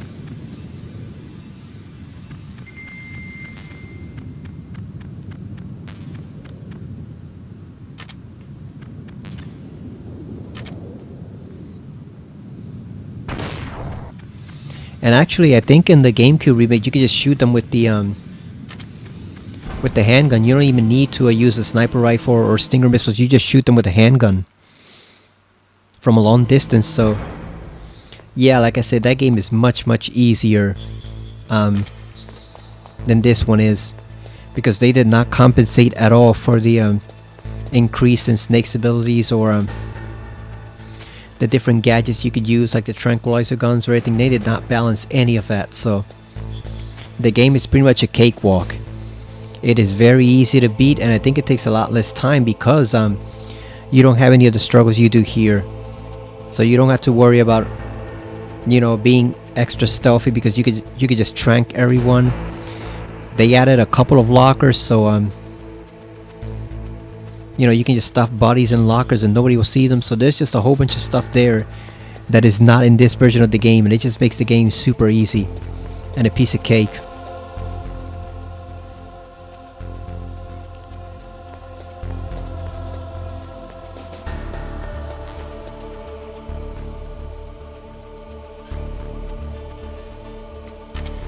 Let's use the old cardboard box for now.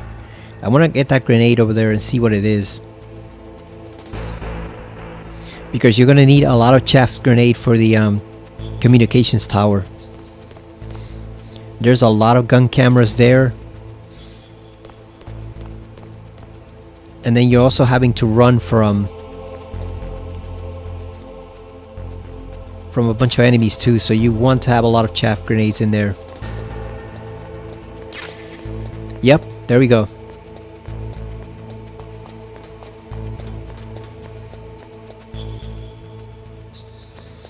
And the neat thing is, if you've already explored all three of the areas where the cardboard boxes are assigned to, you can actually use the trucks to move in between areas. So you can have one take you out to the snowfield, to the blast furnace, even to the beginning of the game. Is there anything over here we actually have to get or not? We should probably get those chaff grenades, but is there anything else we need to get?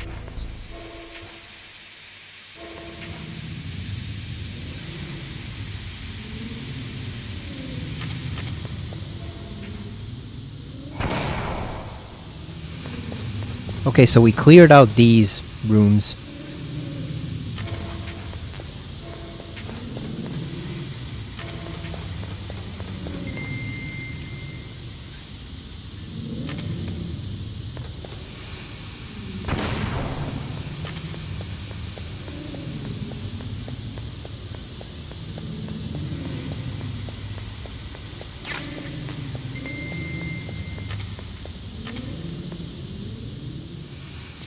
That's a 3, a 4.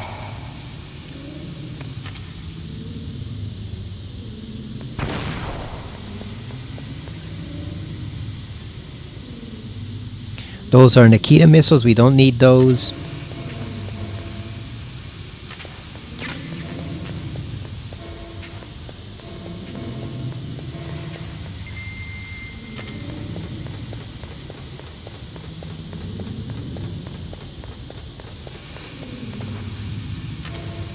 It's also a lot easier in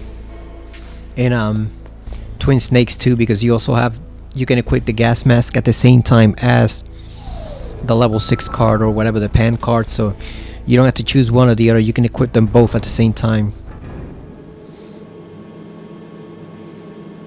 Like I said, it just makes everything a whole lot easier overall.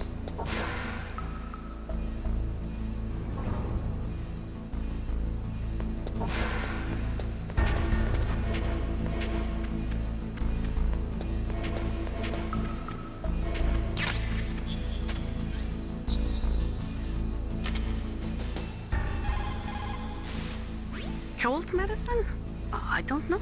It looks like regular old cold medicine to me. So that's for the Otacana ending. If you submit to the torture in Ocelot's chamber, Snake will develop a code eventually, so you need cold medicine. Otherwise the enemies can hear you sneezing and you can get detected. Pick up some more diazepam for the boss fight later.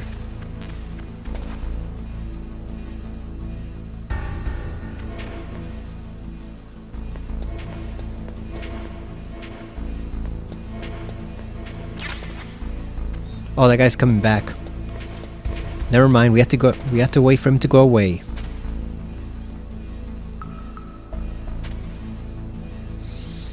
Did anybody get any anything interesting from the Amazon Prime sale? I got the physical edition of Soul Reaver and Soul Reaver 2 Remastered on the Switch. I already had the digital version on the PS4. I didn't get it for the PS5 because you don't really need the PS5 to run that game. It's not that demanding. And apparently the Switch version actually runs pretty alright, even on the regular Switch. So I got it to install on the Switch too, because I like having a physical copy of my games. I didn't just want to have the digital one on PS4. I wanted to have an actual physical copy on at least one console. And the thing is, PS5 storage space is at a premium even with the hard drive I installed, so I'd rather just put it on the Switch. It's one more thing to play there. And like I said, surprisingly, the game, from everything I've heard from all accounts, actually runs pretty decently on the Switch. You know, it's almost a 30-year-old game, so of course it should run decently, but still it's been remastered. And the second game was remastered also. But I've heard they actually run fine on the Switch, so it's one of those rare games that you get, one of those rare third-party games that you can actually get on that console and not have it run like crap. So I bought it. And it comes with a steelbook and an art book for both games and an actual CD soundtrack. So not a digital soundtrack, an actual CD soundtrack, which is pretty decent of them to include. And I used some Amazon gift cards to lower the price too, so it went down from $40 where it was on sale to like $28.90. So all in all, not bad at all. I wish I'd gotten more stuff, but I'm kind of broke right now, as usual. But I'm extra broke right now, so unfortunately that was not an option.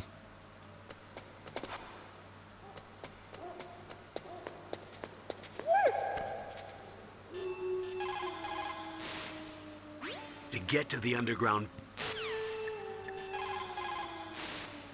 Don't suddenly look in. Yeah, and you can't see because it's Japanese, but if you read the description here, it says Sniper Wolf's handkerchief smells faintly of her, so that's why the wolves are not attacking you. But they will attack you if you hit them. To get to the... If you hit them like a monster, they will turn on you, but as long as you leave them alone, they will leave you alone.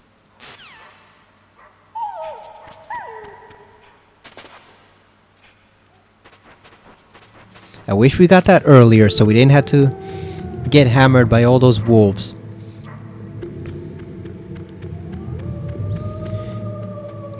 That means now we can safely explore the cave and collect all the ammo here without fear of getting bitten. Got some PSG-1 bullets.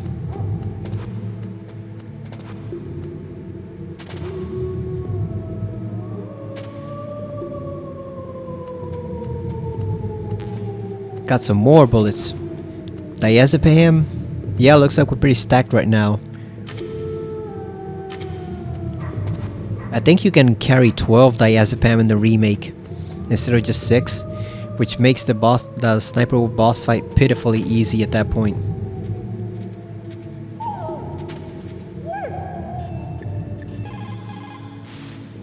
Those are wolf dogs in there. Just like their name, they're a cross between huskies and Alaskan wolves. They were bred to be used as sled dogs. They were trying to create an animal that would combine the gentleness of a dog with the endurance and ferocity of a wolf, but they didn't get the stamina and power they were hoping for. On top of that, their personalities wound up closer to wolves. Most of them won't even let you get close. That's why they never caught on. Oh, that's right. You're a musher. Yeah. And after they outlawed the use of hybrids and dog sled races in 2002, no one even wanted to breed them anymore. I heard that most of them were put to sleep after that. Yes, but some of the wolf dog pups that were thrown away went wild. I've heard that wild wolf dogs hunt in packs, just like wolves. Better be careful. So remember what Arakan was saying earlier. What a lovely bunch of folks that they wanted to shoot the dogs as soon as they moved in there. The wolf dogs aren't attacking? Are you carrying something that might be causing them to act like that? Snake, those dogs! Give me a break. Don't worry, Arakan, we didn't harm even a single one of them. They're all still alive.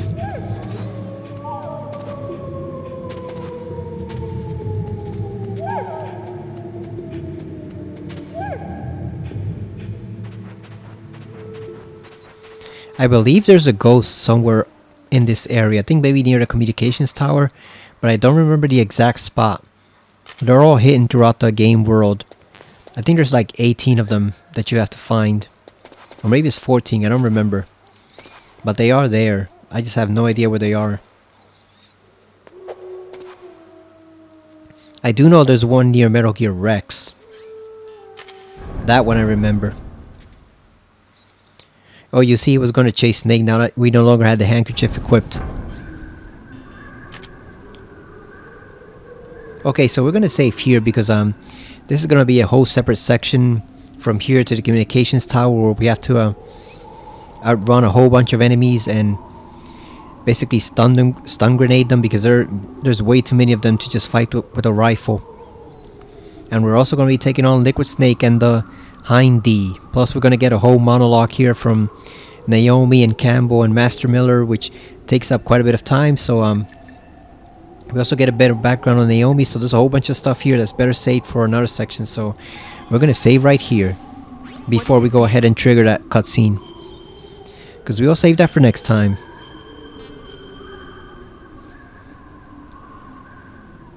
In China, they say, once the fox gets his nose in, he'll soon find a way to make his body follow. That's a perfect description of you. You can do it, Snake, but you've got to be flexible. Adapt to each situation uniquely. Gotcha, Mei Ling. We got it. We can adapt to flexible stuff. Like Raiden. And Metal Gear Solid 2, he adapts to anything. You know, magical freaks, vampires, giant mechs, guys with tentacle arms, nothing phases him. He adjusts to everything. He might complain and whine a bit before he does, but he'll adjust to all that crazy stuff in no time. That's who we gotta be like. Follow Raiden's example. Alright, so I think we got a lot of progress done. We beat the Sniper Wolf boss, endured the torture from Ocelot's hand. His one remaining hand, because Grey Fox took the other one, almost got blown up by that bomb, and now we're here back at the communications tower, which we had to climb all the way up there. I think maybe 2 or 3 more videos might do it, because from here to the communications tower is a whole rush. It's a whole segment that we can pretty much rush through, because we just had to climb the tower, fight Liquid Snake in the Hind D, and then proceed into the blast furnace. So I think maybe 1 or 2 videos might do it. 3 at most, definitely. I don't think it'll take more than that, because it's not an openly long game, and we're more than halfway through. And I think next section we can tackle both. We can tackle the communications tower, the fight with Liquid and the helicopter, and then the boss fight, the second boss fight against Sniper Wolf. So that'll take her one huge section right there. Yeah, I think 2 might be the ideal, because then we could have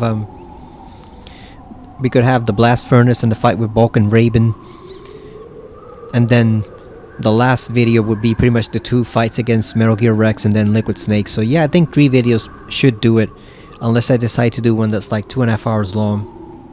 Maybe, it depends, but I do want to move on to Metal Gear Solid 2, because in some ways that game is a lot more it's a lot more fun to play, even if the story is not as good. Like, there's a lot of plot twists, there's a lot of insane stuff there, but I mean emotionally it's not quite as good as this one.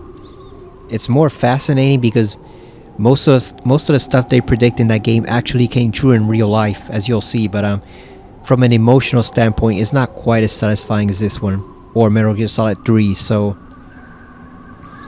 you know, that is a downside, but the upside is that it's a lot more fun to play around with and mess with the guards over there, because you have almost an infinite amount of, you know, tools and methods at your disposal that you can use to just fuck those guards up. You can just mess with them in all sorts of ways and they can do nothing about it. So it's a lot more fun to play, even if the story's not quite as good, emotionally speaking. But yeah, I do want to move on to that one, and then I want to play Metal Gear Solid 3 before I play Delta, because I want to rent Delta next month after I'm done with Sonic Racing Crossroads and finishing up some of the stuff there.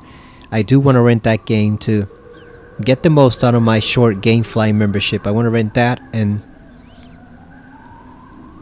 play at least once through Delta. Probably won't play it more than a couple times, but I at least want to play the game and experience what it's like compared to the OG Metal Gear Solid 3. I at least want to do that. So we've got a lot of work to do as far as Metal Gear, but yeah, I think 3 videos at the most should conclude this game. So it's been fun replaying it. I think it still holds up even after all these years.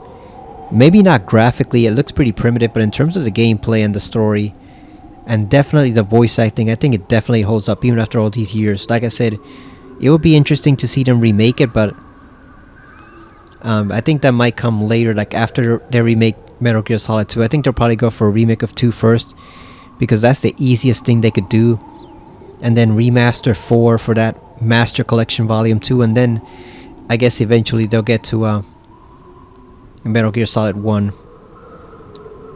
Or I could be wrong, you know, maybe it's unless they decide to just take advantage of David Hayter while he's still here and still sounds like Solid Snake, you know. You don't want to wait until he gets too old and now he sounds like Big Boss instead of Snake. So who knows, maybe they will do the remake for 1 first and have him voice Solid Snake again, who knows. But either way, I'm pretty sure they're just going to stick with remakes for now rather than making whole new games or trying to remake Metal Gear 1 and 2. which would be ideal if they did remake those games, but I'm pretty sure they're gonna stick with remakes of 2 and 1 for now, and the remaster of 4. So either way, this game's still fun and I still recommend it. So thank you for watching, and I will see you again next time on Metal Gear Solid 1 Integral on the PS5 on the good old Master Collection. See you later, everyone.